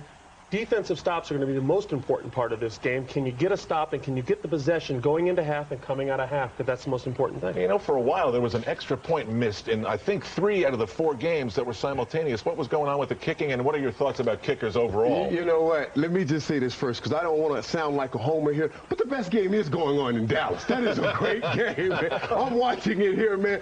First New York scores, Dallas scores, New York scores, and then New York, of course, like you say, missed a couple of extra points, and they come back and get a couple 2-pointers to tie the game up. It's just a great game going on in Dallas. One of the other stories that we're watching today is the performance of Jay Gruden. You know, he took some time off, a few months, to be an assistant coach with his brother John. They just happened to win the Super Bowl. Now he's back at quarterback. He has won 6 Arena Bowls, 4 as a player, 2 as a coach in his AFL career. Now you got Jamie. What? Who says you have to go to camp? Yeah, right. He says the biggest problem being with the Buccaneers was the buffet line. Had to lose some pounds. Always my biggest problem. That was to James Rowe. And there you see the score was 13-7 Orlando at this point. And in close, the red zone's a little different in arena football. So it's 20-14. The Predators lead it. Jay Gruden has 3 touchdowns. So maybe you don't need training camp in arena football. And maybe some other guys are going to look at this and say, hey, maybe I can get out a few extra weeks of work here and come in and get right to my level. There are a whole lot of guys that need training camps. You know, the good thing about my man Jay Gruden, he doesn't play football with just his arm. He plays it between the ears. He's like a coach on the football field. That's why he can step in and play so well like he's doing for today. Some of us, that's a bigger field than for others. All right, Michael Irvin, who's also our fashion consultant, said the best game was in Dallas. Let's see if we agree. It is. Let's see and check it out. First of all, how about a celebrity in the crowd, Bill Parcells with Pat Summerall? Tell me now, these guys from the Dallas Desperados will not be playing hard. Are you serious? This is their opportunity to show Bill Parcells, hey, I can play some football. Hey, on the downside of this, though, Dallas is, every opponent that comes in is going to be playing just as hard to impress Bill Parcells. There were two stops in the first half of this game. Aaron Garcia and Jim Kubiak really battling it out. Kubiak has a final say to Andy McCullough, giving Dallas the lead. And they now have a 10-point advantage over the Dragons. 38-28. The Dragons missed a couple of extra points, a couple of turnovers, and Dallas playing off the energy in that Reunion Arena crowd. A huge stop at the end of the half for Dallas to intercept the ball and keep New York from coming in. And that's, when any time, first off, you get a defensive stop, it's huge, but a turnover is even bigger. Back-to-back possessions are the biggest thing in the world in this game. You get back-to-back possessions and score, you're easily getting ahead. The story in Denver right now is John Elway, one of the owners of the Colorado Crush, totally sold out at the Pepsi Center, and they loved what they saw early. I mean, you could just see the smile on his face. He loved the start that his team gave him. John Dutton, who was last year's Arena Bowl MVP, was probably the first thing that John Elway did in getting him to quarterback his team. And he loved Damian Harrell. Could be every game like this. I think we're going to see a lot of it. And, how lucky is John Elway? First off, he has a sold-out crowd for his opening as an owner. And he gets John Dutton, the MVP from the Arena Bowl last year. I mean, he's just got all the tools right now. But Georgia came back in the second quarter, but Colorado had the final say. John Dutton has 4 touchdowns. It's 27-17. We'll say goodbye to the audiences that are watching Colorado's game and the one in Chicago, but our halftime coverage will continue here from 30 Rockefeller Plaza in New York City. And guys, the one thing, the topic we were talking about, you've got Jerry Jones sitting in the stands at Reunion Arena. He's going to see every game. You've got John Elway, of all people, in Denver watching his team. You think that's a factor? You think that means that these two teams will play really hard every week? And not to mention, when you're playing football in Dallas and football in Denver, they love football. Fans will be out to those games. The games will be packed. And trust me, each player will be giving everything he's got. Michael, we've got some new viewers who didn't hear you talk about whether you could or could not function in this game. I'm not going to say I believe you because I don't. I'm telling you guys, I could not. Listen, it's already difficult to catch a football knowing there's a safety somewhere who's coming to hit you. Okay, now the safety, he may think about hitting me. It hurts him as much as it hurts me. But that wall shows no love to anyone. I'm telling you, I would have been worried about running into that wall. And these are hockey walls, by the way, and hockey players will tell you that the bounce and the give arena to arena is so totally different. So that could be a home field advantage or disadvantage depending on how tough those walls are. I think anytime you get hit into a wall, it's a disadvantage. That's a bad Right. I don't know if I didn't want to point out the obvious for you, Al, but... And if it's happening in football, we're going to be talking about it here at halftime on AFL Live. Quickly. Steve Mariucci gets fired by the San Francisco 49ers. Now, Jeff Garcia is at the Pro Bowl saying it's embarrassing the way his team is going about replacing the head coach of this team. A, did they make a mistake with Mariucci? And B, what is the 49ers plan right now? Because it doesn't seem to be clear at all. Mariucci's a great coach. No doubt he's that. But he obviously had problems with the best player on that football team, Terrell Owens. If Terrell Owens is the best player and you're having problems with him, it's much easier to move a coach than it is to move your top player, especially with salary caps issues. Yeah, and I just don't like the way they went about this, talking about, well, there was a problem. He was an old school guy. He wasn't one of our guys. Hey, just say he didn't win in the playoffs. That's enough to get rid of a coach. We saw it with Tony Dungy. We saw it with Denny Green. Say that. He just didn't get along with my star. Yeah, I mean, it's okay. It's kind of ridiculous the way this is going on, and I would be embarrassed to be right now because you have the Walsh, that camp, you have York, you got a lot of things going on in that organization, and obviously it looks like their head coach is going to be paid less than some coordinators out there. One sentence to tell you how it's going down in San Francisco. From the San Francisco Examiner today, Larry Krueger says, there's an old saying, if you don't know where you're going, any road will take you there. Let's go back to Arizona and talk about the Rattlers and the Sabercats, a replay of last year's Arena Bowl championship, claimed easily by San Jose. Mark Reed was injured in that game, but he is back, recovered from a broken collarbone, and he likes James Hunden a lot. So San Jose, which led in Arena Bowl 16, 38-0 strikes first, but Arizona didn't let him pull away. Yeah, I don't think Denny White is going to let what happened in that Arena Bowl happen again. It's stuck in his craw a bit. Denny White wants his Arizona team to come on back. He's got Chidrick Bonner, he's got Chris Horn, very good weapons. Here you see a wide open Chris Horn. Still got to make that catch though, Michael. That is a great grab. That's a great grab. Let's talk about Reed. He is the last year's regular season MVP. The great quarterback for San Jose. On the phone, late word from Arizona. The quarterback Bonner for the Rattlers is out. He's got an injured shoulder, so he won't play in the second second half, we will not be seeing any more passes like that one. That hurts. Oh, that hurts. We're going to go back to the games that are taking place in Dallas and Arizona. It's the Rattlers and the SaberCats, the Desperados and the Dragons. Both games are tight. We'll see you later on. Halftime at Reunion Arena with Dallas leading New York. And in a first half dominated by offense, it was a defensive stop. The interception by Kareem Larimore of Dallas that enabled the Desperados to get some separation. They're up by 10. Opening weekend of the AFL on NBC. Dallas Desperados, a 500 team last year in their first season against the New York Dragons, who won only 3 games a season ago, but have Aaron Garcia back at quarterback. Offense is dominating the first half. It's a 10-point game. The Desperados leading. Let's go down to Lewis Johnson. All right, Tom, thanks a lot. Well, I talked to the Desperados, New York's head coach John Gregory about what his expectations were for the second half, and he said he's not too concerned with that pass rush that Aaron Garcia has, but he's demanding better defense. He wants defensive stops in the second half. And as for kicker Jimmy Kibble, who missed 2 extra points, I asked him what the problem was. He said, well, it's sort of a mechanical issue. He's picking up his head, pulling the ball. The truth is, Tom, he's too excited to see where the ball is going. Must be this big deal of national television, first day of the Arena Football League on NBC. So he's not going to be too excited to see films of the game when they go back to look at them, because his job could be in jeopardy. Remember, as we said earlier, they had a kicking tryout, and Coach Gregory's patience may not last too long. Yeah, kickers rarely are safe, although this one should be safe for at least a week. He's going to get a chin strap next week if he keeps kicking so well. I don't think so. He's kicking. I think all the other kickers in the league will be going sans chin strap next week. He's done a good job of avoiding the scoreboard here, too, as he kicks off. That's why he's way over there on the right part of the end zone. So Wells will kick off to get the second half underway. And the dangerous Steve Pappen awaits the boot.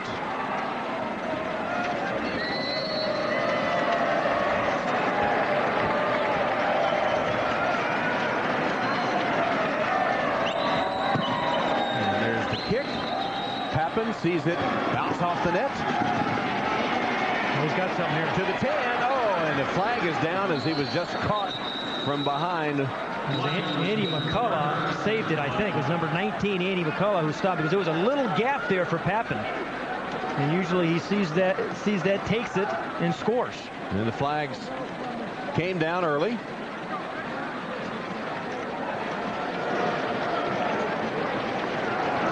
Holding, 18 on the return team. Half the distance, first down New York. Timeout. Jermaine Miles called for the hold. Well, we mentioned earlier the Denny's Great Uniform Giveaway. And this year's Denny is putting together Denny's Great Uniform Giveaway. So you go to Denny's, sign up for a chance for your local team to win uniforms provided by a Majestic Athletic. And each week we'll announce the winner. So your Pop Warner football team, your Little League baseball team, your basketball team, whatever, your local team will have a chance to win free uniforms. Yeah, well, you know, what a great opportunity. You coach that local softball team, the football team, you go in, you fill out the thing, you win it, the whole team's taken care of. It's a nice deal. Aaron Garcia for his first play of the second half. Almost fumbled the snap. And under pressure, sacked at the 2-yard line. So that Briggs. That's Briggs again. Yeah, Tom Briggs and Tim Martin, they replace one another. They each go 7.5 minutes to replace one another. They are really coming hard. And even though they're two-way players, he's down here on the right, even though there's two-way players, they're primarily defensive players first, these down linemen. Tom Briggs is a very good pass rusher. They've made him a good offensive blocker. But I'll tell you, Will McClay, the defensive coordinator, has to be happy with the way both Briggs and Tim Martin are playing.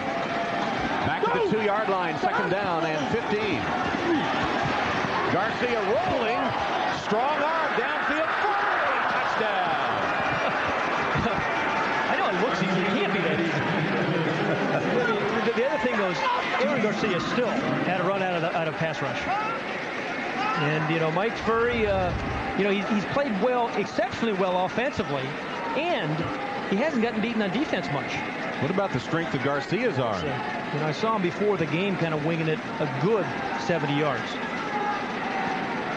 Furry with a reception, 48 yards, as New York scores on the opening possession of the second half despite the sack. And you'll see another two-point play attempt here by New York.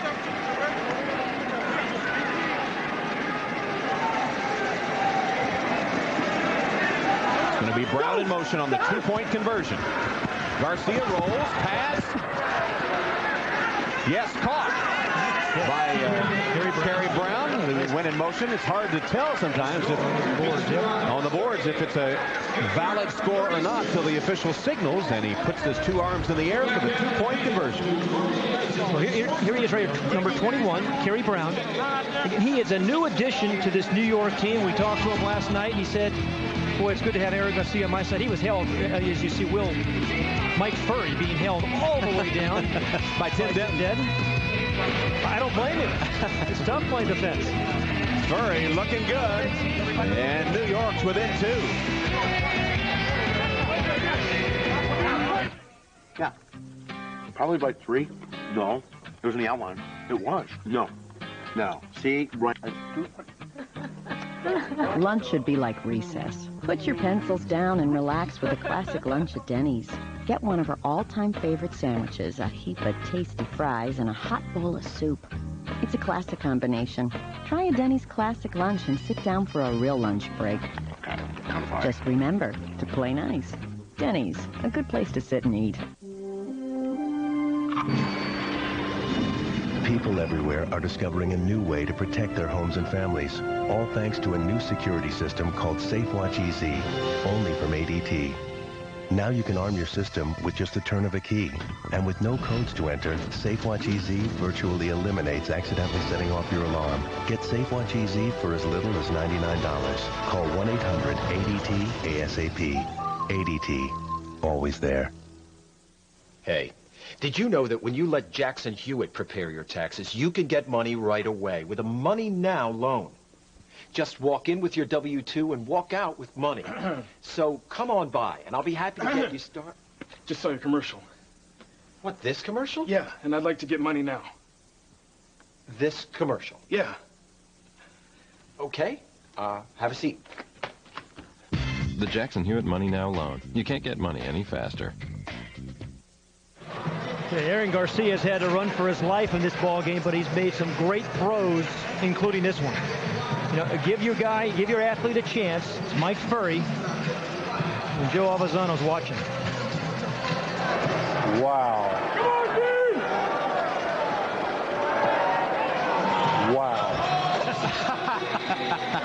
My sentiments exactly. A lot of people are saying that here. I mean, it is a wide open game.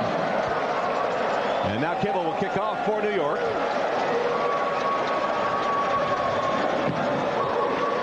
Larimore sees it hit that slack net. And it's a touchback. The AFL on NBC is brought to you by Jackson Hewitt Tax Service. This season, get more in return, Jackson Hewitt. By Charles Schwab. Join the movement of investors getting a fresh start at Charles Schwab. Call 1-800-4-SCHWAB. By the United States Marine Corps. The change is forever. And by the new Honda Element. Go with it. Let's go.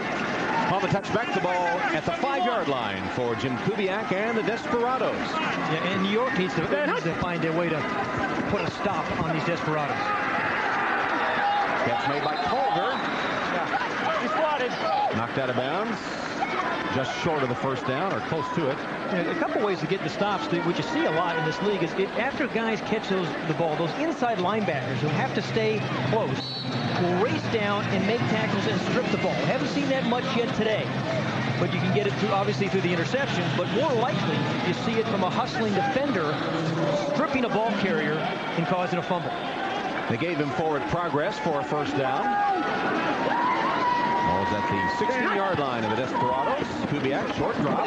Looked to his second receiver and hit him at the 20-yard line. That was Pettis, and then he was rocked pretty good by the defense led by Dunvetus Franklin. He's had 6 interceptions, 3 fumble recoveries last year. Aaron Garcia, the offensive coordinator, talking to John Gregory. said to him last night, who has the ultimate authority about calling plays? He said he's still the head coach, but he changes a lot of things. I'm surprised you're so kind to Garcia, who broke all your high school passing records in California. Well, he had a very good career in high school and at Sacramento State. Started out at Washington State. His counterpart, Kubiak. It's incomplete. He caught it. He just said he was out of bounds. His foot must have been on the side marker. The out of bounds marker, because again, those boards are in bounds. I don't know. He didn't have possession, I guess, when he crossed the plane of the goal and then was out of bounds. Well, does he have possession there? The only way it would have been if he touched the sideline there. Boards in the end zone are out of bounds, so he did not have possession to break the plane of the goal line, and then by the time he did get possession, he was up against the boards. So 3rd down and 5. Kubiak through the arms of McCullough and incomplete. It'll bring up a 4th down. One of the few plays this game where New York went to a zone defense. And, you know, it's so hard on playing zone when on defense you've got to cover 5 passing zones. You know, the 2 short areas and 3 deep zones with 3 players. But that time they just sent 2 guys deep and one defensive back, Mike Furry, played a little short zone and caused an incompletion. No punts we talk about in this league. So on 4th down and 5, Kubiak will go for it. And that guy, number 4, Mike Furry, has played well defensively. Culver in motion. Kubiak looks for it and has it. 1st down on the pitch and catch. Kubiak to Culver in front of Corey Blackwell. See those kids on the boards? I mean, this game is very, very fan-friendly. There's a couple of kids that were almost involved in that play. A couple of fans right there in the sideline. Watch after he goes out. Watch these guys. Look out! First of all, they think he can get hit. They kind of chicken out. Yeah. Look at that. I've seen fans. It's a novel way to keep possession there with your knees. I've seen fans fall on the field. If a ball goes in the stands, you get to keep it. Very fan-friendly. From the New York 21, 1st down for Dallas. They lead it by 2. Wide open on the catch that time. Will Pettis to the 7-yard line. It'll be 1st and goal for Dallas. Franklin finally chased him down with a 14-yard gain. What an interesting day for Will Pettis. So he was the one that kind of tipped that 2-point play into the hands of the opponent, Doxton, while he's had a couple of penalties. But he's made some nice plays on offense. You have to have a very, very short memory in this game. You know, you play defensive back, you give up those touchdowns, you get a chance when you go on offense to make up for it right away. So a lot of ways to help your team. Kubiak on 1st and goal. Drills it. Maybe too hard for McCullough. It's incomplete. Andy McCullough had a good first half, but they're expecting really big things from him this year. A guy who a year ago, nearly every 3 passes he caught, or everything we caught were a touchdown. I mean, it was just incredible. Caught 82 passes, 24 touchdowns. A guy that really emerged in this league a year ago. Well, that time, Kubiak, what was he, a weapons officer? He had the howitzer on that one. He threw it so hard, McCullough couldn't hold on. 2nd and goal. Deflected and incomplete. It was Anthony Hutch that deflected it. And that is a good play by Anthony Hutch. Very few sacks. See, we've seen a bunch of pressures. Very few sacks.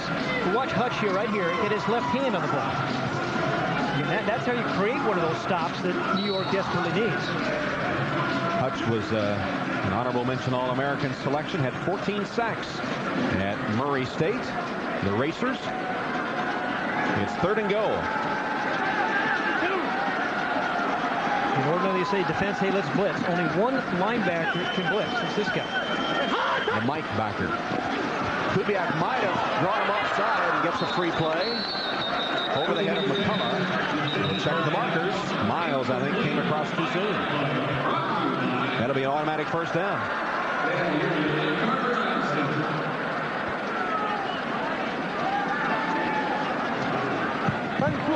Offside, 18 defense, half the distance, 3rd down and goal. I thought offside was automatic first. Yeah. Again, a hard count. Kubiak's done this now 3 times and drawn the New York defense offsides all 3 times. And it is supposed to be an automatic first. Now they changed. Now they changed. But you know, that rule. This year, defensive offside is a first down. Thank you. Wes got that one right. But you're going to see quarterbacks on 3rd and long and 4th and long hard count, Tom, and get a cheap first down. I mean, I've seen teams actually practicing. I saw the reaction of Coach Gregory. That's what he says. You know, but that was a cheap one. Draw my man offside, and now you've got 1st and goal at the 4. Dallas trying to add to its lead. 271. Here's a reverse. Sort of an end around that didn't go very far to Culver. It was Kerry Brown, number 21, who made the play. We've seen Kerry Brown have a really good offensive game, and now just making a very good defensive play. They added him as that wide receiver linebacker position, that interesting combination in this league. Liked his height. Said to us yesterday, kind of a real superstitious guy. Always tapes his right ankle first before the game, then gets to left. I mean, a lot of guys have superstitions, but that was his. Tape that right ankle first. It's certainly worked for him. Wants to be a college coach and teacher, or college coach somewhere. Fade left, and it's intercepted by Furley of New York. What a game, Mike. Offensively, defensively. And, you know, yesterday, Jim Kubiak said we wanted to pick on Furley. We wanted to pick on that two-way player. They've tried, but boy, he sure has responded. I think he sticks a big paw up there. Not much on it, and he's able to haul it down for the interception. Yeah, and Andy McCullough, though, the wide receiver, maybe helps a little bit more by going up vertically to try to get that ball, certainly knocking away from Furley. Well, you said the New York defense needed a stop, and in the shadow of their own goal, they come up with an interception in the end zone. On the touchback, after Furley picked it off, they begin at the 5. Garcia, first down pass. Couldn't hold on the deflection. Denton nearly picked it off for Dallas. Well, you know, in this league, there's such a tendency for receivers to start running, you know, before they catch it, because there's so much open space. And we've seen Pappen do this twice today. Great kick returner. And you look at all the open space, and he's thinking about catching that, making a guy miss, and going the distance.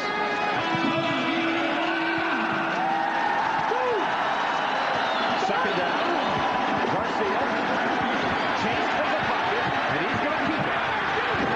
Takes a hit and knocks the defender away. McCullough. Of course, McCullough's just a wide receiver. Don't get too carried away, but Garcia lowered his shoulder and got some extra yardage. I tell you, though, the offensive coordinator, New York, is going to talk to his quarterback and tell him he can't do. It's hard to get out of balance in the indoor game, isn't it, though? I mean, he is the offensive coordinator, as we said. Very good vision. Doesn't turn the ball over much. But that, you know, that's a shot. You know, it looks kind of neat, but you don't want it. They need Aaron Garcia. Aaron Garcia is going to be the guy that's going to lead this team to a championship, and they can't be taking shots like that. Sort of a screen pass there to Eric England, who is the tight end. Let's go to Lewis. All right, Tom, thanks so much down here in this with Mike Furry. Mike, why don't you explain to people that don't understand how challenging it is to go both ways in this league? Well, I think it's the greatest challenge. You know, you get to go over on offense and do your thing, and then go on defense and just have fun and try to make plays. You know, you're going to get beat sometimes, but they keep coming at you, you're going to make a play.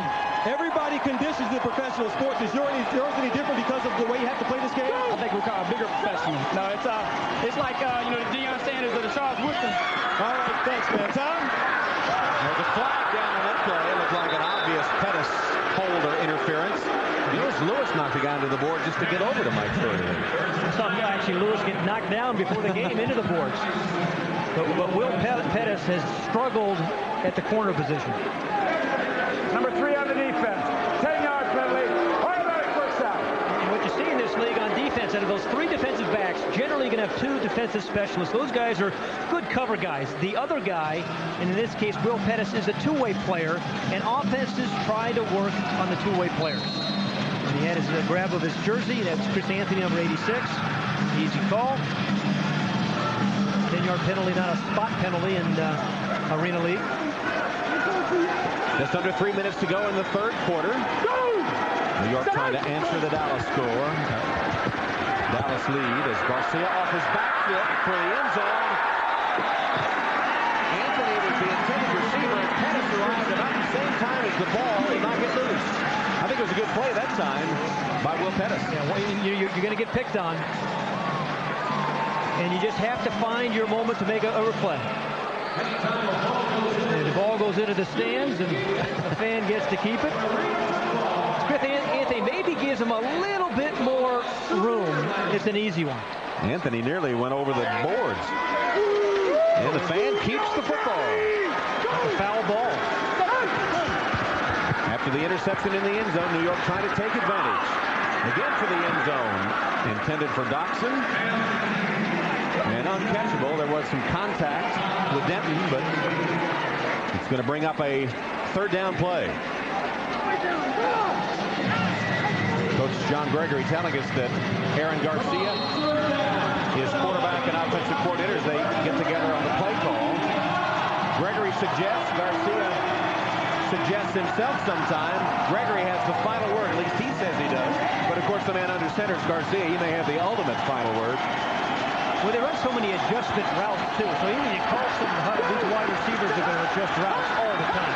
And Garcia, as coach/quarterback, very vocal with his teammates. Here's the pass to Anthony for the touchdown.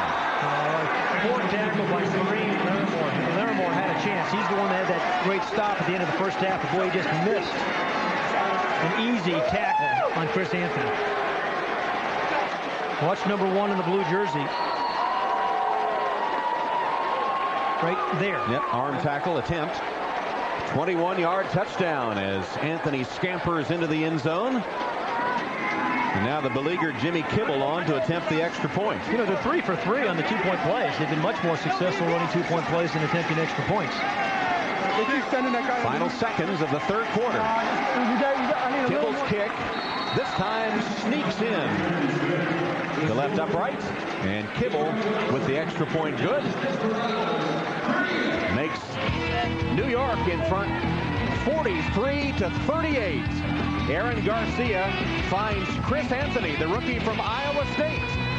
And for the first time in the game, the New York Dragons are in front of the Dallas Desperados. Taco Bell's new Monterey Chicken Quesadilla combines 2 tastes so tempting, it might trigger a Monterey matchup. So rich. She digs me. Spicy, too. Really digs me. Working the old quesadilla angle again, huh? The Monterey Chicken Quesadilla. Rich Monterey Jack cheese meets spicy pepper jack. Melted together over all white meat chicken. For the new Monterey Chicken Quesadilla, think outside the bun. Oh, man, the trip was beyond expectations. Corey wore that marker on his face for a good 4 hours, I think. We had to stop like 9 or 10 times just for Matt. We got up there, snow dumped on us, fresh powder. So we built this jump, built a nice lip on it for Sam to go off. He didn't know that we built the lip. The girls at the hot tub were awesome, but for some reason, we didn't have much success. I don't know, maybe we'll have better luck next year. The new Honda Element. Go with it. I am Voltazoid. I will destroy you with my plasma ray. You are wrong, Zoid. Your ray is no match for Lord Gorlock. Excuse me. Did you know that Geico settles many car insurance claims in 48 hours or less? Geico. 15 minutes could save you 15% or more on car insurance.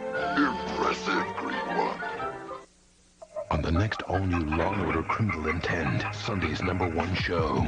It can make women beautiful, but did it kill? A miracle drug that's to die for. It was derived from something developed for germ warfare. With an ending twist that'll really get under your skin. I should have seen it coming. All-new Law & Order Criminal Intent, NBC tonight.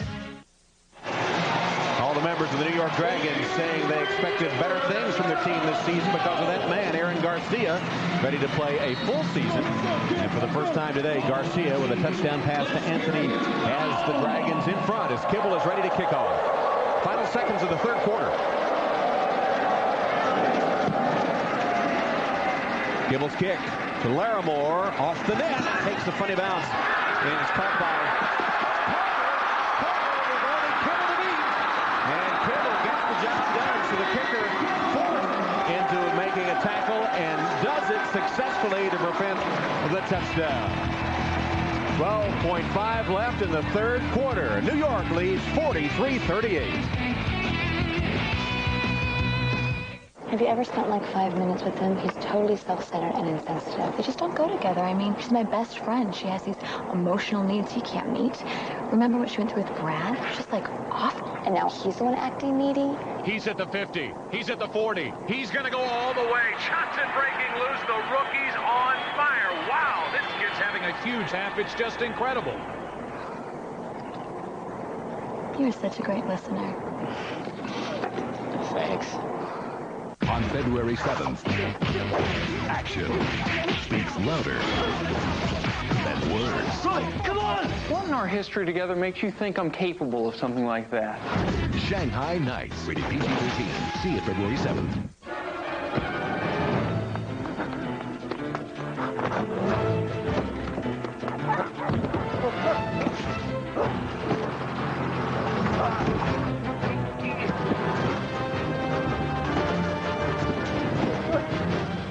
Your brokerage statement, Al. Avoiding your portfolio won't make it any better. Get a fresh start with Charles Schwab. For a limited time, we'll help you rebalance your portfolio and include recommended equity trades for only $95. Call 1-800-4-SCHWAB. Hammond presents In His Element. Each week, go to arenafootball.com and vote for one of 4 players who had an exceptional play in their previous game. Voting will be held Monday through Wednesday with a highlight of the winning play seen every Sunday on NBC. Remember to go to arenafootball.com to vote for next week's winner and automatically qualify for a chance to win your own 2003 Honda Element, which will be announced during the telecast of Arena Bowl 17.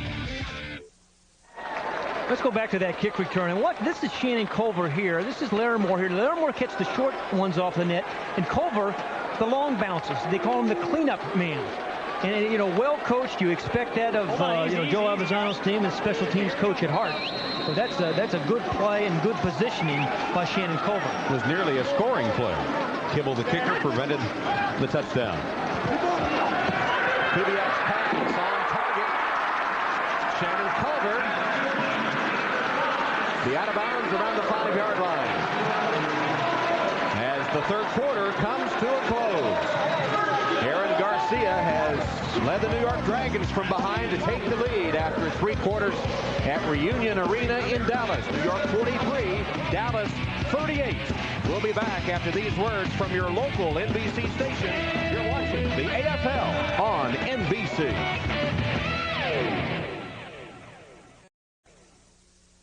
NBC Tuesday. Never send a man to do a woman's job. A special all-new, all-female Tuesday Fear Factor. Then, the First Lady of Fear, Lilith. I want to have another baby. Not just any baby, a Frasier baby.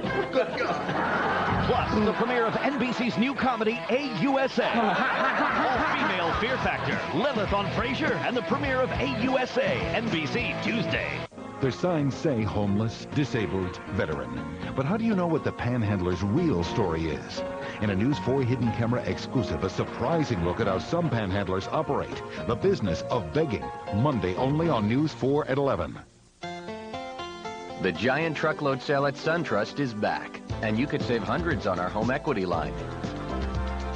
Don't you want me, baby?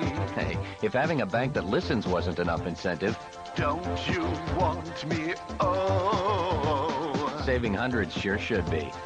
Don't you want me, baby? Don't you want me? Hurry to the giant truckload sale at SunTrust before the music's over.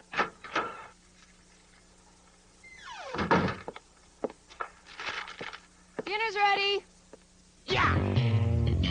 What's for for dinner tonight? That's easy. Boston Market. We're always cooking. Did you know that when you let Jackson Hewitt prepare your taxes, you can get money right away with a Money Now loan? Just walk in with your W-2 and walk out with money. So come on by, and I'll be happy to get you started. Just saw your commercial. What, this commercial? Yeah, and I'd like to get money now. This commercial? Yeah. Okay. Have a seat.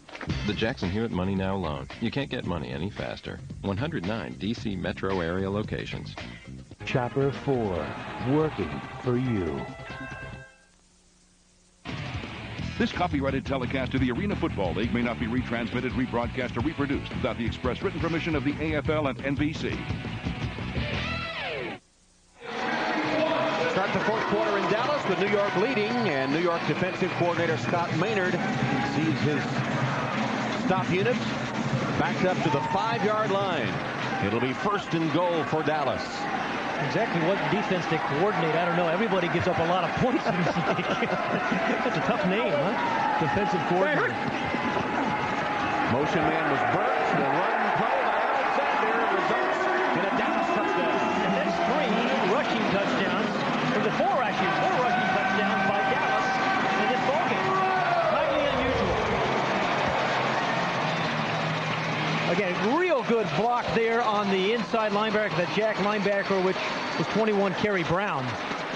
And Patrice Alexander has an easy score, but that shouldn't happen that easily when you have 5 defenders against 3 blockers and 1 runner.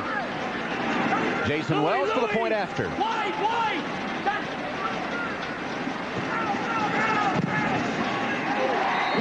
And it just slips inside the right upright. Wells has been perfect today, and Dallas is back on top by 2 as we go to Al Troutwig in New York. All right, Michael Irvin, Glenn Parker, how about this interception? What would you give it on a scale of 1 to 10?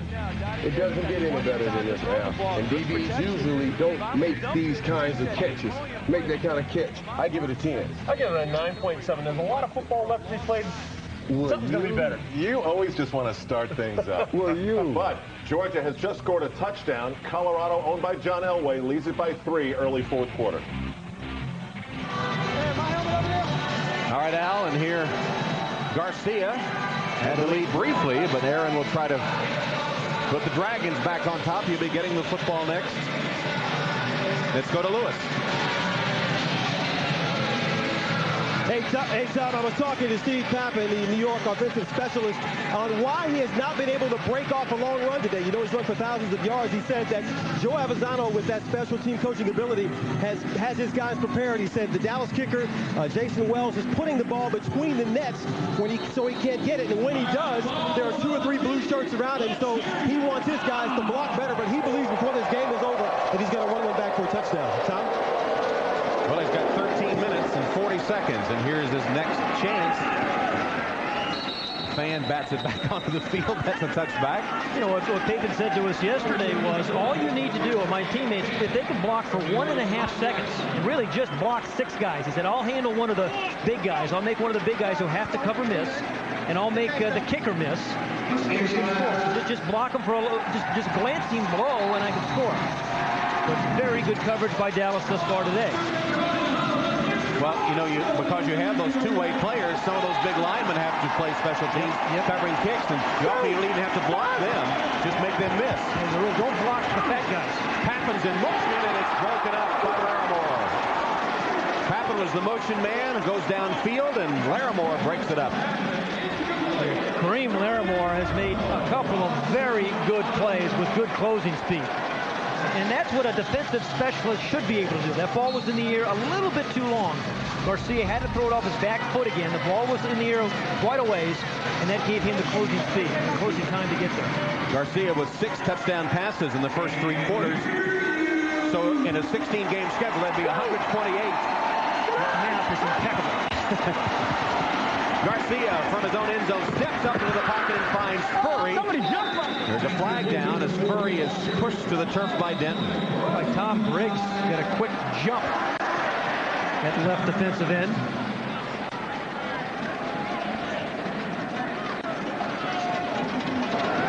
Offside, 93 3 defense. Declined. Play stands. Sufficient for a first down. That's Tom Briggs. Well, there's John Gregory talking to his quarterback Garcia. And Gregory, the veteran coach, his wife Carolyn, he said is the perfect football coach. He's with him at practice. She comes with him to meetings. She's sitting in the front row here. His wife Carolyn has a PhD in molecular genetics. She's a research scientist. She's had a liver transplant and is doing great now and is with her husband's side at every game. Garcia goes for the end zone in Furry. Didn't see it. And he had broken free, but didn't see the pass. I think he lost it in the air conditioning. And there's Carolyn. Well, we've talked about Aaron Garcia getting hit too often for this kind of opening game. He just absolutely gets buried by that was Doug Lytle. Yeah, the center usually buried him into the turf. And Mike Furry was wide open. 6 knockdowns and 6 hurries. It's been a difficult day, although still he's been able to score 43 points and put 43 points on the board. Brown is in motion on this second down play. Garcia with touch on the ball. Furry, who nearly had his head taken off. But it's the 5th catch by Furry. He's over 100 yards receiving and has a couple of scores. And once again, Garcia just got ripped. Everybody got ripped, yeah. Didn't they? Well, Mike Furry, we've seen him play well on defense, made an interception a little earlier, catches the ball over the middle, and just absolutely gets drilled. And sometimes you're going to have guys coming wide open in this league. Kerry Brown, number 21, he just ordinarily, Garcia sees him. He's got great vision. The reason Garcia didn't see him is with helmets flying, this is a penalty. This is roughing the passer penalty called on Carver. Well, Aaron Garcia is not going to survive a season unless they figure out a way to protect him better. Remember, these offensive linemen are generally defensive players, and they're learning how to be offensive linemen, so you see quarterback get hit a lot. And by this point of the game, playing both ways, they're pretty tired. Oh, yeah. Garcia lobs it for Brown. He's got it for the touchdown. You know, one of the unique things I think about arena football, Tom, is each arena is a little bit different. And I was talking to Aaron Garcia on the field right before the game. He said, the one thing I liked about this field, down after the end zone, there isn't a wall like there is in a lot of arenas. So wide receivers are not afraid of running through the end zone like he did right there, like Kerry Brown did right there. And Carolyn Gregory, the perfect football wife, celebrates the score by Kerry Brown. Brown and his wife Katina have 3 kids. Conversion situation. Kibble's found the range now. That's 2 in a row for the kicker, Jimmy Kibble. Kerry Brown, who played for Toronto last season and caught 44 balls, celebrates another touchdown, his 2nd of the game. This one covered 14 yards. And New York seesaws back on top with 10:28 left in the 4th quarter. New York leads 50-45 thanks to this Kerry Brown grab.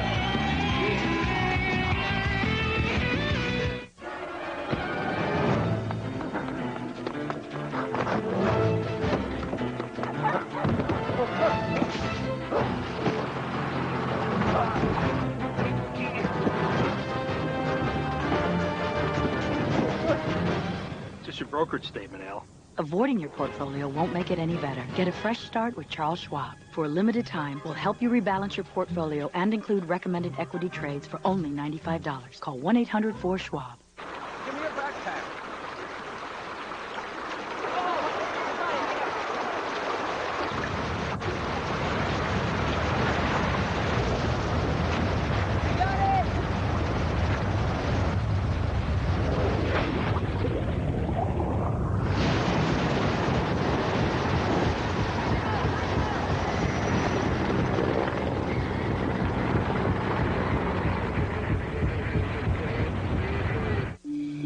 Was cooking dinner and I just fell asleep. I tried to get out, but I collapsed. I couldn't call for help, but ADT did. They saved my life. An ADT monitored fire detector not only sounds an alarm, it actually signals ADT so we can call for help. Get ADT fire protection for just $199. Call 888-ADT-FIRE today. The AFL on NBC is brought to you by ADT, America's residential and commercial security leader. Call 1-800-ADT-ASAP. By Taco Bell. What are you waiting for? Go get the new Monterey Chicken Quesadilla. By the United States Air Force. Cross into the blue. And by MasterCard. There are some things money can't buy. For everything else, there's MasterCard. Tom Hammond, Pat Haden, Lewis Johnson at the Reunion Arena in Dallas. 50-45 New York leads. Both defenses playing like Switzerland, you know. Full of holes? very neutral. Oh, I thought you meant full of holes like Swiss cheese. Stay with me. Kibble's kick off the net to Larimore. Larimore to the 10. Slipped a little bit. Ball's loose. Have to get the angle, and Marcus Owen and Rodney Filer. Filer's the man that knocked it loose. And Dallas retains possession. Again, one of those unique, number 66, right in here. That's the big center we were talking about, Marcus Owen, 325 pounds. Ball loose, and he called it out of bounds, I think. Called the ball out. But so last possessed by Dallas. But it really makes this thing unique. Marcus Wilson snaps the ball, he rushes the passer as he has to now, and then he covers kick, which he just did. First down play, flags down. Kibble's pass complete to Culver. Well, the other thing in this league, you better be a good tackler if you're that free safety. And Franklin right there made a very good tackle on Culver. Looks like it might have been an offside call on Marcus Owen of New York. Well, we talked about Scott Maynard. He's the son of an NFL great.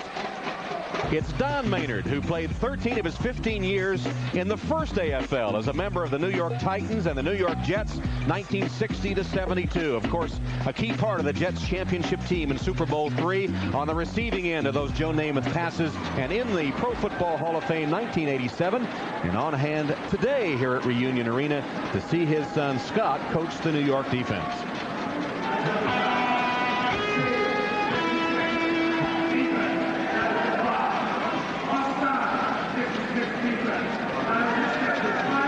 Listening for the call on the penalty. It's Marcus Owen offside. That's an automatic first down. So Don Maynard, talking to us yesterday, said, well, it's all about pitching and catching in this AFL. He loves that. Yeah, and you know, he said, I could be a two-way player. He said, in college, I was more of a defensive player than I was as a receiver. But you know, I remember most about number 13. You always talk about dotting the I, those guys catching the ball near the sideline barriers. And I tell you, he was one of the absolute best. And the first guy, I remember kind of dotting the I there on the sideline. Both feet in. He said nobody was going to get behind me. That pass deflected and then caught. Miles is the man that deflected it and into the arms of Pettis. Maynard said, I was too fast. Nobody was going to get behind me when he was playing defense in college. Not a lot of sacks, but the stops come from tip balls and really fumbles. And again, a good reaction that time by Will Pettis. Could have easily been, intercepted, but he came back to the ball. He's had an interesting day, hasn't he? Will Pettis. He's had some real moments as an offensive player, and defensively he's been beaten, giving up a couple scores. He's in motion toward the line of scrimmage. And the catch made by Pettis. Shakes two tacklers finally with a flag down. He's at the 23-yard line. Kerry Brown, the tackle, finally twisting him down after a gain of 12. You know, if you're one of these two-way rushers, Tom, I think you've got to start getting tired this part of the game. You know, 8 minutes left, 8:37 in the fourth quarter. The officials have to be getting tired. Yes, indeed. Their arms anyway, huh? Yeah, exactly. A lot of penalties. 5 officials. Face mask, 21 defense, 5 more yards. Sufficient for a first down. Kerry Brown. Keeps his balance there. Yeah, there it is. Yep. Good call by the officials there. You know, there was no preseason for these teams. It's kind of like college. The first couple of games out of the box, you're sort of trying to find your rhythm and your timing and so on. Maybe one of the reasons we've seen 7 penalties on each team. Yeah, well, you'd think they'd be better in game 2 and 3 and 4.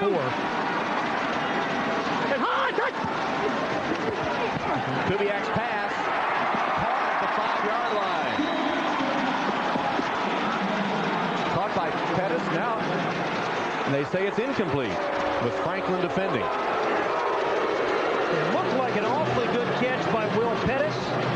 Perfect timing. You see, he hits that back foot. When Kubiak hits the back foot, he did have possession. Yeah, it hit the board before he got possession. He's fumbling it. It hits the board back into his arms.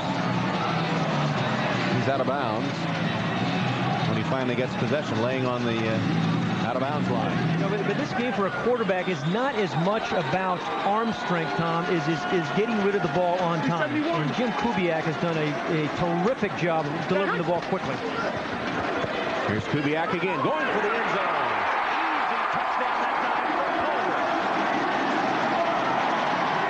And Dallas is back on top. I still believe there'll be a few more scores. It may change a few more times. Do you think so? Yeah. But we were just talking about Kubiak, hitting the back foot, getting rid of the ball. One more time. Gets that three-step drop, the back foot, the ball is gone, and that gives the wide receiver Culver plenty of room in the back of the end zone to be able to catch it before he hits the boards. If you throw it late, the receiver worries about the boards. So perfect timing by Jim Kubiak. 5 catches, 66 yards, and a touchdown for Culver. You saw Joe Avezzano talking to his offensive coordinator, Steve Tunn, about whether or not they should go for 2. Tunn says yes. Avezzano nods in assent, and they will go for 2 with Culver in motion toward the line of scrimmage. Kubiak rolling, delivering in traffic, and you talk about throwing into a tight space. And that's exactly what that was. The 2-point play to make it a 3-point game, so strategically it's the right play. Culver and Pettis right. It was thrown, actually. Bill Culver and Pettis for a goal. Yeah. Thrown for Culver. Pettis. That defensive back pitch came out at him there. He steps in front. Well, you got to watch out for those two-way guys, right? But an aggressive play by Pettis, just what his team needed to put the Dallas up by 3 points.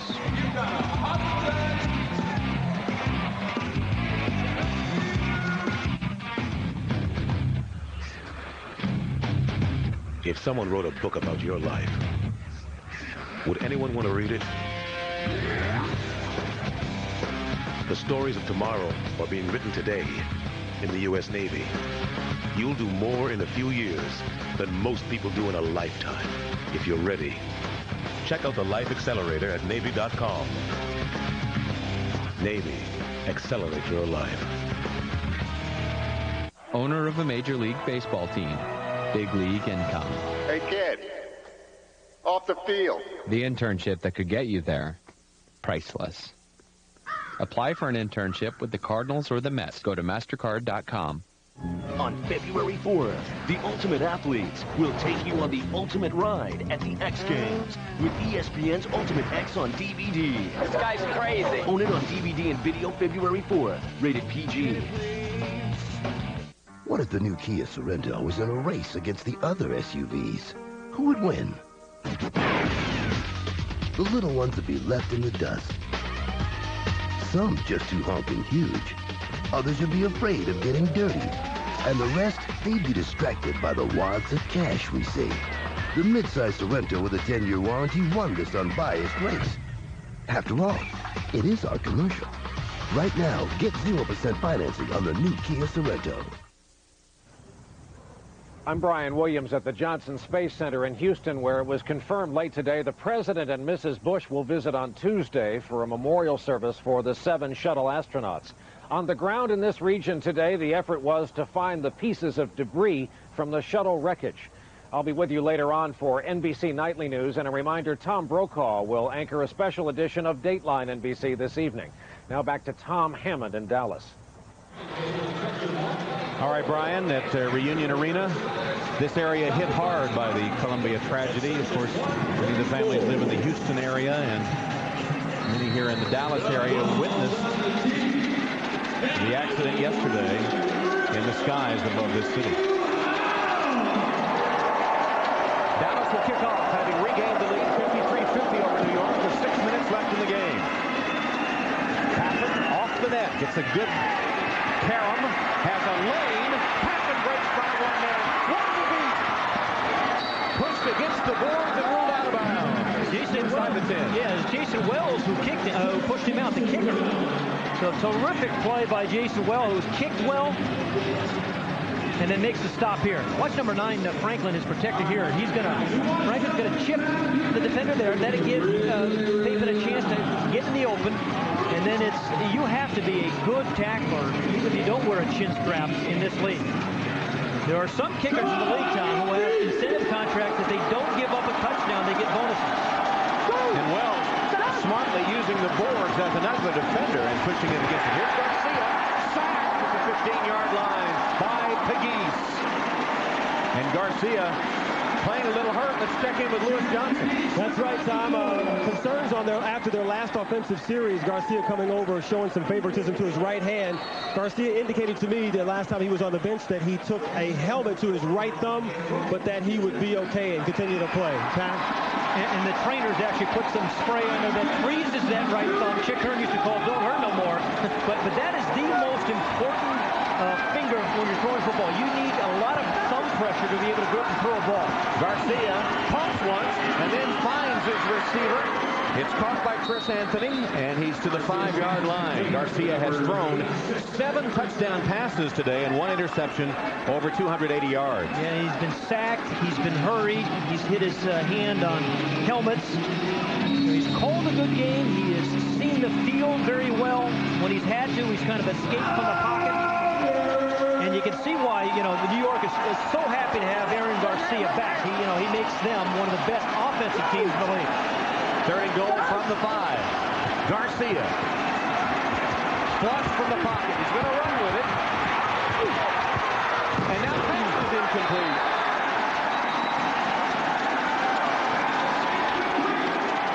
And now 4th down. Well, your kicker struggled a little bit. I mean, it looks like they're going to attempt a field goal, but I'm not sure you take the play out of the ball out of Aaron Garcia's hands, even though it's 4th down. Well, Kibble, after missing his first 3 attempts, has hit a couple in a row. Right. But you can also see why, Tom, quarterbacks like it up the ball on the 15 or 20. It's a lot harder to throw touchdown passes the closer you get to the end zone. Furry will hold for Kibble's attempt.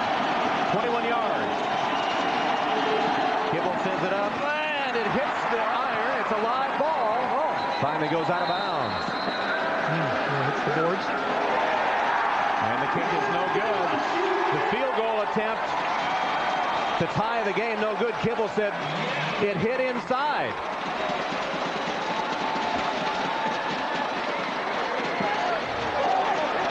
Kibble continues to argue his case. Corey Blackwell joining the argument. Avizano and Kibble getting into it a little bit.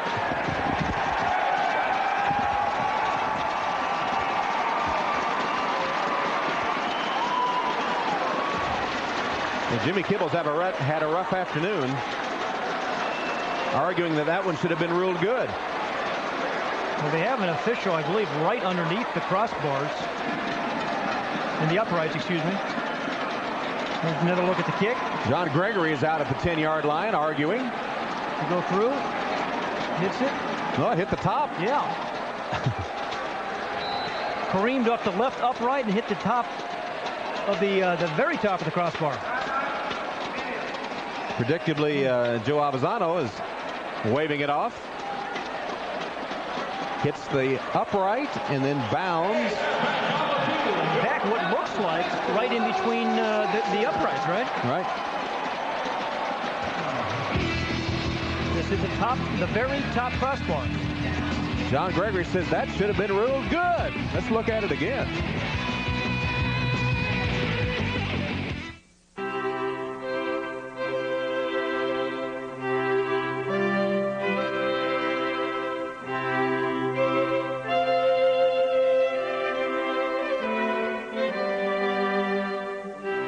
There's a Wendy's Classic Hamburger that's perfect for you. Made fresh right off the grill, so it's always hot and juicy. The Classic Hamburgers at Wendy's. It's better here.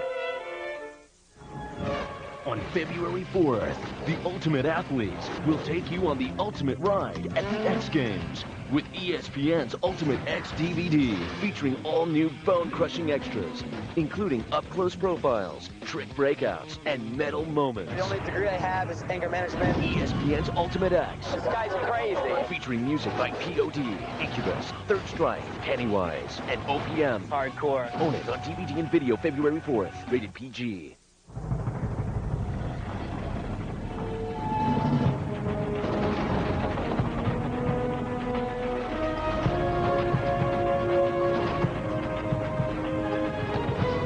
The passage is intense. But if you complete the journey, you will find your destiny among the world's greatest warriors. The few, the proud, the Marines. Next Sunday, the AFL's biggest rivalry. The Orlando Predators. The AFL's Men in Black. The Tampa Bay Storm. Six-time AFL champs led by the league's winningest coach. Think this Gruden's intense. His brother Jay suits up as QB for Orlando as they host the tough team from Tampa. For regional action, the AFL on NBC next Sunday, 3 Eastern. Dallas leads New York 53-50. 3 minutes, 27 seconds left. And we welcome those of you who've been watching San Jose and Arizona. Tom Hammond, Pat Haden, Lewis Johnson, Reunion Arena in Dallas. The lead's been seesawing back and forth.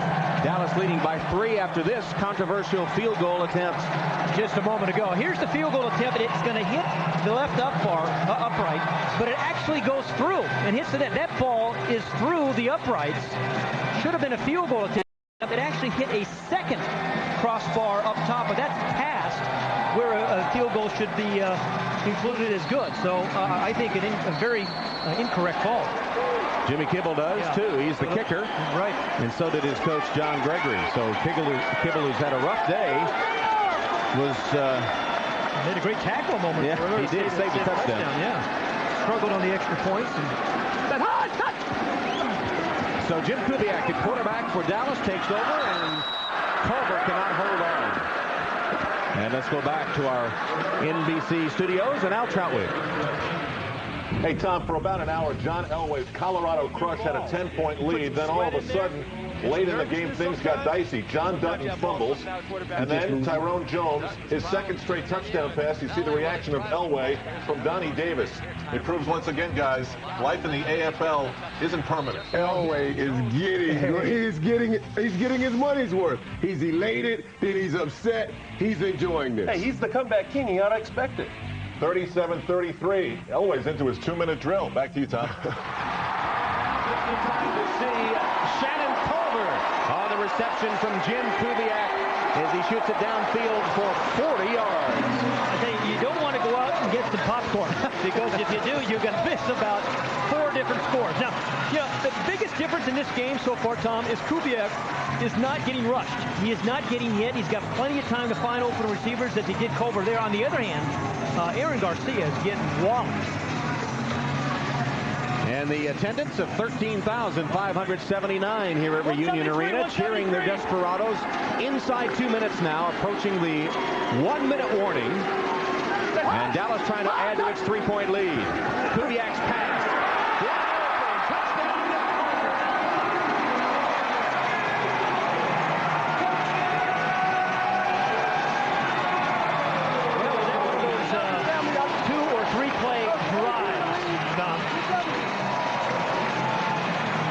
Again, a mix-up in the coverage. It looked like they were trying to go zone. Here's the linebacker that's allowed to blitz. And number 3, Corey Blackwell, just didn't have a chance, absolute chance. Good move in the in-motion receiver, Shannon Culver, has a 2-way go. The defensive back was playing inside, just cuts it out for an easy score. It's too easy. Jason Welch for the extra point. And it's good. So Shannon Culver, the former Oklahoma State Cowboy, with his 7th catch of the game and his 2nd touchdown. 1-minute warning, 1 minute to play, a 10-point game. Hey, did you know that when you let Jackson Hewitt prepare your taxes, you can get money right away with a Money Now loan? Just walk in with your W-2 and walk out with money. So come on by, and I'll be happy to get you started. Just saw your commercial. What, this commercial? Yeah, and I'd like to get money now. This commercial? Yeah. Okay. Have a seat. The Jackson Hewitt Money Now loan. You can't get money any faster. Bring home the #1 selling DVD and video of the year. There's a monster outside my room. Can I have a glass of water? Mel Gibson. Don't be afraid. M. Night Shyamalan's Signs. Own it today on video and Vista Series DVD. Yeah. Probably by 3. No. It was in the outline. It was. No. No. See? Right. Lunch should be like recess. Put your pencils down and relax with a classic lunch at Denny's. Get one of her all-time favorite sandwiches, a heap of tasty fries, and a hot bowl of soup. It's a classic combination. Try a Denny's classic lunch and sit down for a real lunch break. Just remember to play nice. Denny's, a good place to sit and eat. On an all-new Dateline Sunday, they were wives, husbands, mothers, and fathers, the brave men and women bound for home. But just 16 minutes short of landing, tragedy. What went so catastrophically wrong? Who were these heroes that fell from the sky? A very special hour. Dateline tonight, 7/6 Central on NBC. At the 1-minute warning, Dallas leads New York 60-50. And here's our ADT defensive play of the game. It occurred just before halftime and was the first stop of the first half. Kareem Larimore intercepting Aaron Garcia. There have been 2 stops for each team in the game. Our ADP defensive play of the game by Kareem Larimore of Dallas. Yeah, and the goal was, what, 4 stops? Defensive coaches figured you get 4 stops, you win the ball game. Well, a 10-point lead with a minute to go. Out of range. Are you kidding? Are you kidding me? I mean, there is so much time. You can see 5. You only need about 5 seconds to score, as you'll see. And Steve Pappen nearly broke the last one for a touchdown. This one hits the bottom of the net. Pappen to the 5. Cut back and a nice open field tackle made by Andy McCullough. Well, Andy McCullough's done that a couple of times. We've seen him catch the ball. We've seen him play some pretty good jack linebacker. I'm talking about Andy McCullough, and then a good stop there. Full complement of timeouts for both football teams. 57 seconds remaining, and you only need 5. But what New York really needs is one more defensive stop. I mean, they're going to have plenty of chances to score here, down by 10, but they need a defensive stop. There's the defensive coordinator for Dallas, Will McClay. Aaron Garcia has thrown 7 touchdown passes. Chase from the pocket, unloads, and incomplete. Pegues was after him. Well, this is a common sight. His offensive lineman picking Aaron Garcia up off the floor. Pegues, 94, also got hit by the MAC linebacker who's Alexander. Well, I tell you, this has been he's played well, particularly under the duress he's had most of this game. And in this league, you're going to have to throw it with people in your face. Throw it accurately. This time he rolls out for protection and throws it complete. Nice move by Curry. Taken down by the jersey at the 20-yard line. New York first down. Good tackle there by Tim Denton. And a nice strategy, nice call by the offensive coordinator, Aaron Garcia, to roll out, get away from some of that pressure. Really the first time we've seen it today. He's pretty good moving around in the pocket. Here's Garcia to Furry again. Fell down just inside the 20-yard line, and it looks like New York has called a timeout. Their first in this second half. They need a score, obviously, and then they need a stop on defense. 37.9 seconds left, and New York driving. They trail Dallas by 10, 60-50. I will not be afraid of the dark. I will not feel guilty leaving my dog alone. I will know my children are safe. I will finally be able to relax! At ADT, we help more people feel safe in more ways than any other security company. A single ADT system can help protect your home and family from burglary, fire, and carbon monoxide for as little as $99. Plus, save up to 20% off your homeowner's insurance. Call 1-800-ADT-ASAP.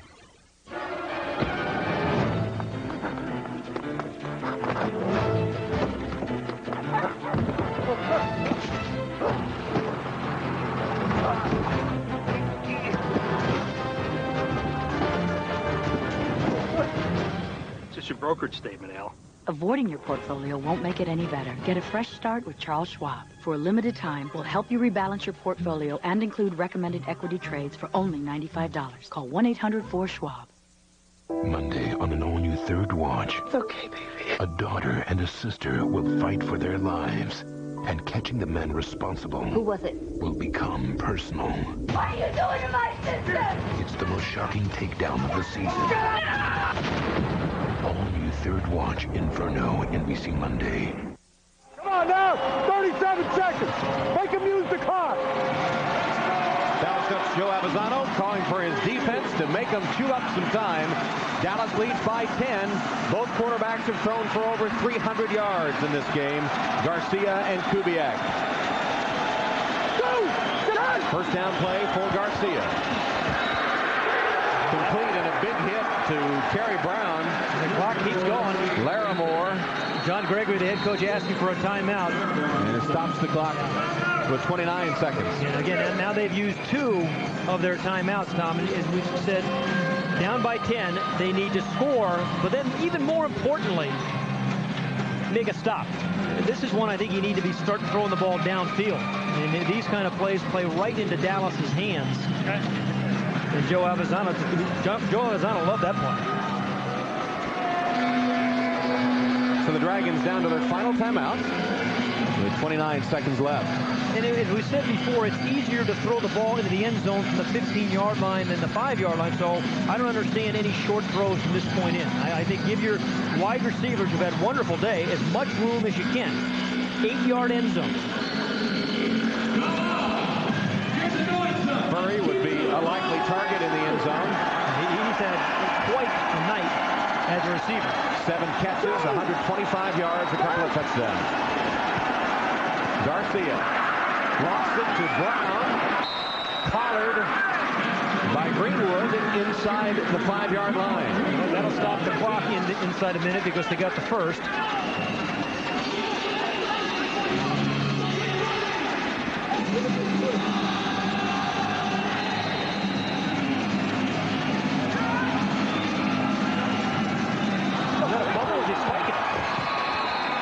Bodies flying every which way as Garcia, and the ball went down. And welcome those of you who've been watching Orlando and Chicago. Tom Hammond, Pat Haden, Lewis Johnson, Reunion Arena in Dallas.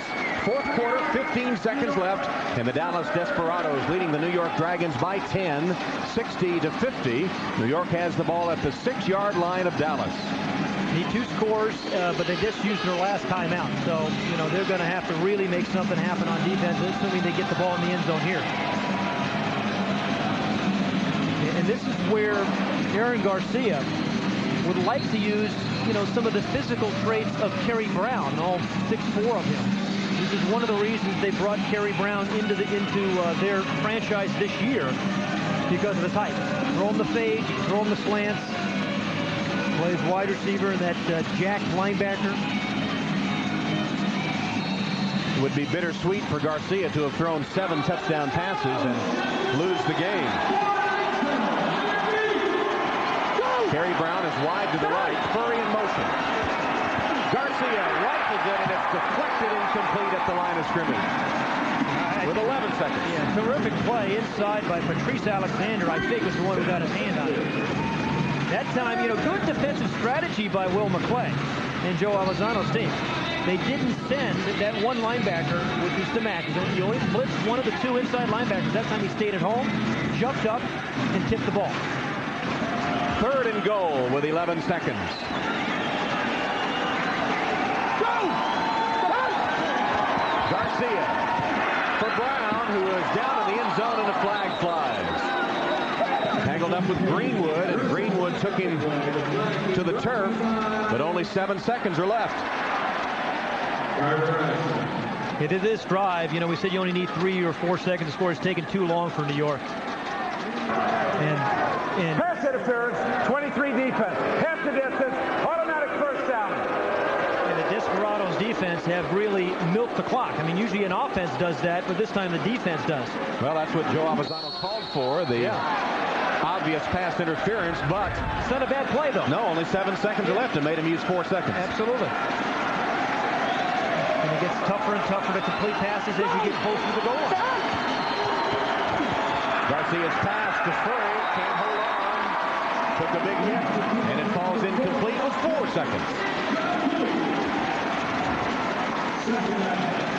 They're going to have to score here, hope for an onside kick. I've seen teams score with 0.2 seconds left, so, I mean, that's all New York is thinking about right now. John Gregory, they think 50 points is enough in this league. Clearly it's not.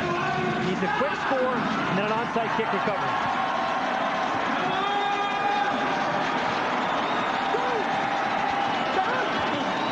Garcia retreats.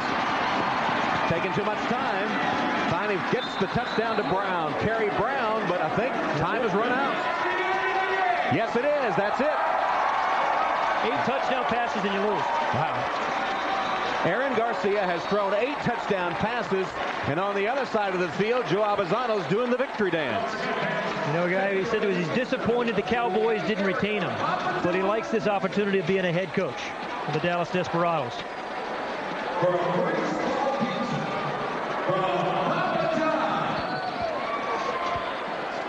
So the extra point will come, and they'll go for 2.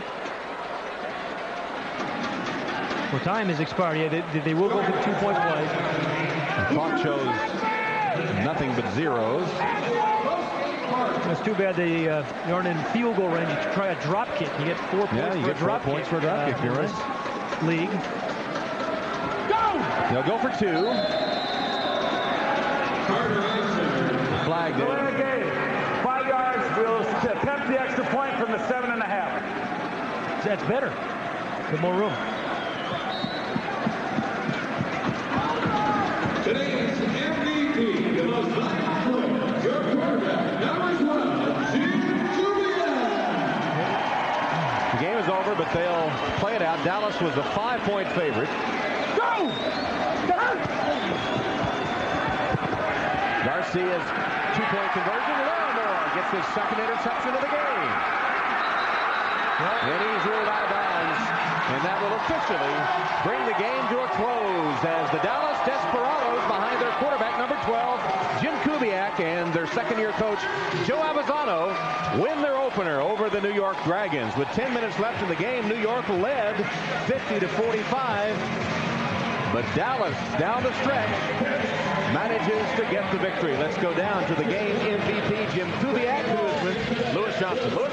All right, Tom, thanks a lot. Jim, congratulations on the big win today. And it seems that we've learned that this game is never over until the clock reads 0-0-0. How tough was the last minute there? Got 10 seconds left, and Aaron Garcia's got the ball, so I'm thinking, hey, you never know. I might have to go back out there and might have to do something. But, no, they're a good football team, and they did a great job today, and I'm glad we won the first home game. Speaking of offense, what did they show you today that allowed you to execute the way you did? Well, this is arena football. You know, you got a lot of one-on-one matchups. They played a little zone. You know, we just took advantage of what they did. And, you know, Aaron Garcia did the same thing against us. Jim, you've been a journeyman in the game of football. You played in several different brands of football. What does the Arena Football League provide for you? The most fun I could have playing football. That's simple. All right, congratulations. Yes, sir. Thanks. All right, Tom. All right, Lewis. Jim hitting 21 of 32 for 326 yards, 5 touchdowns, and an interception as Dallas wins 60-56. Now let's join Al Troutwig in our AFL on NBC studio.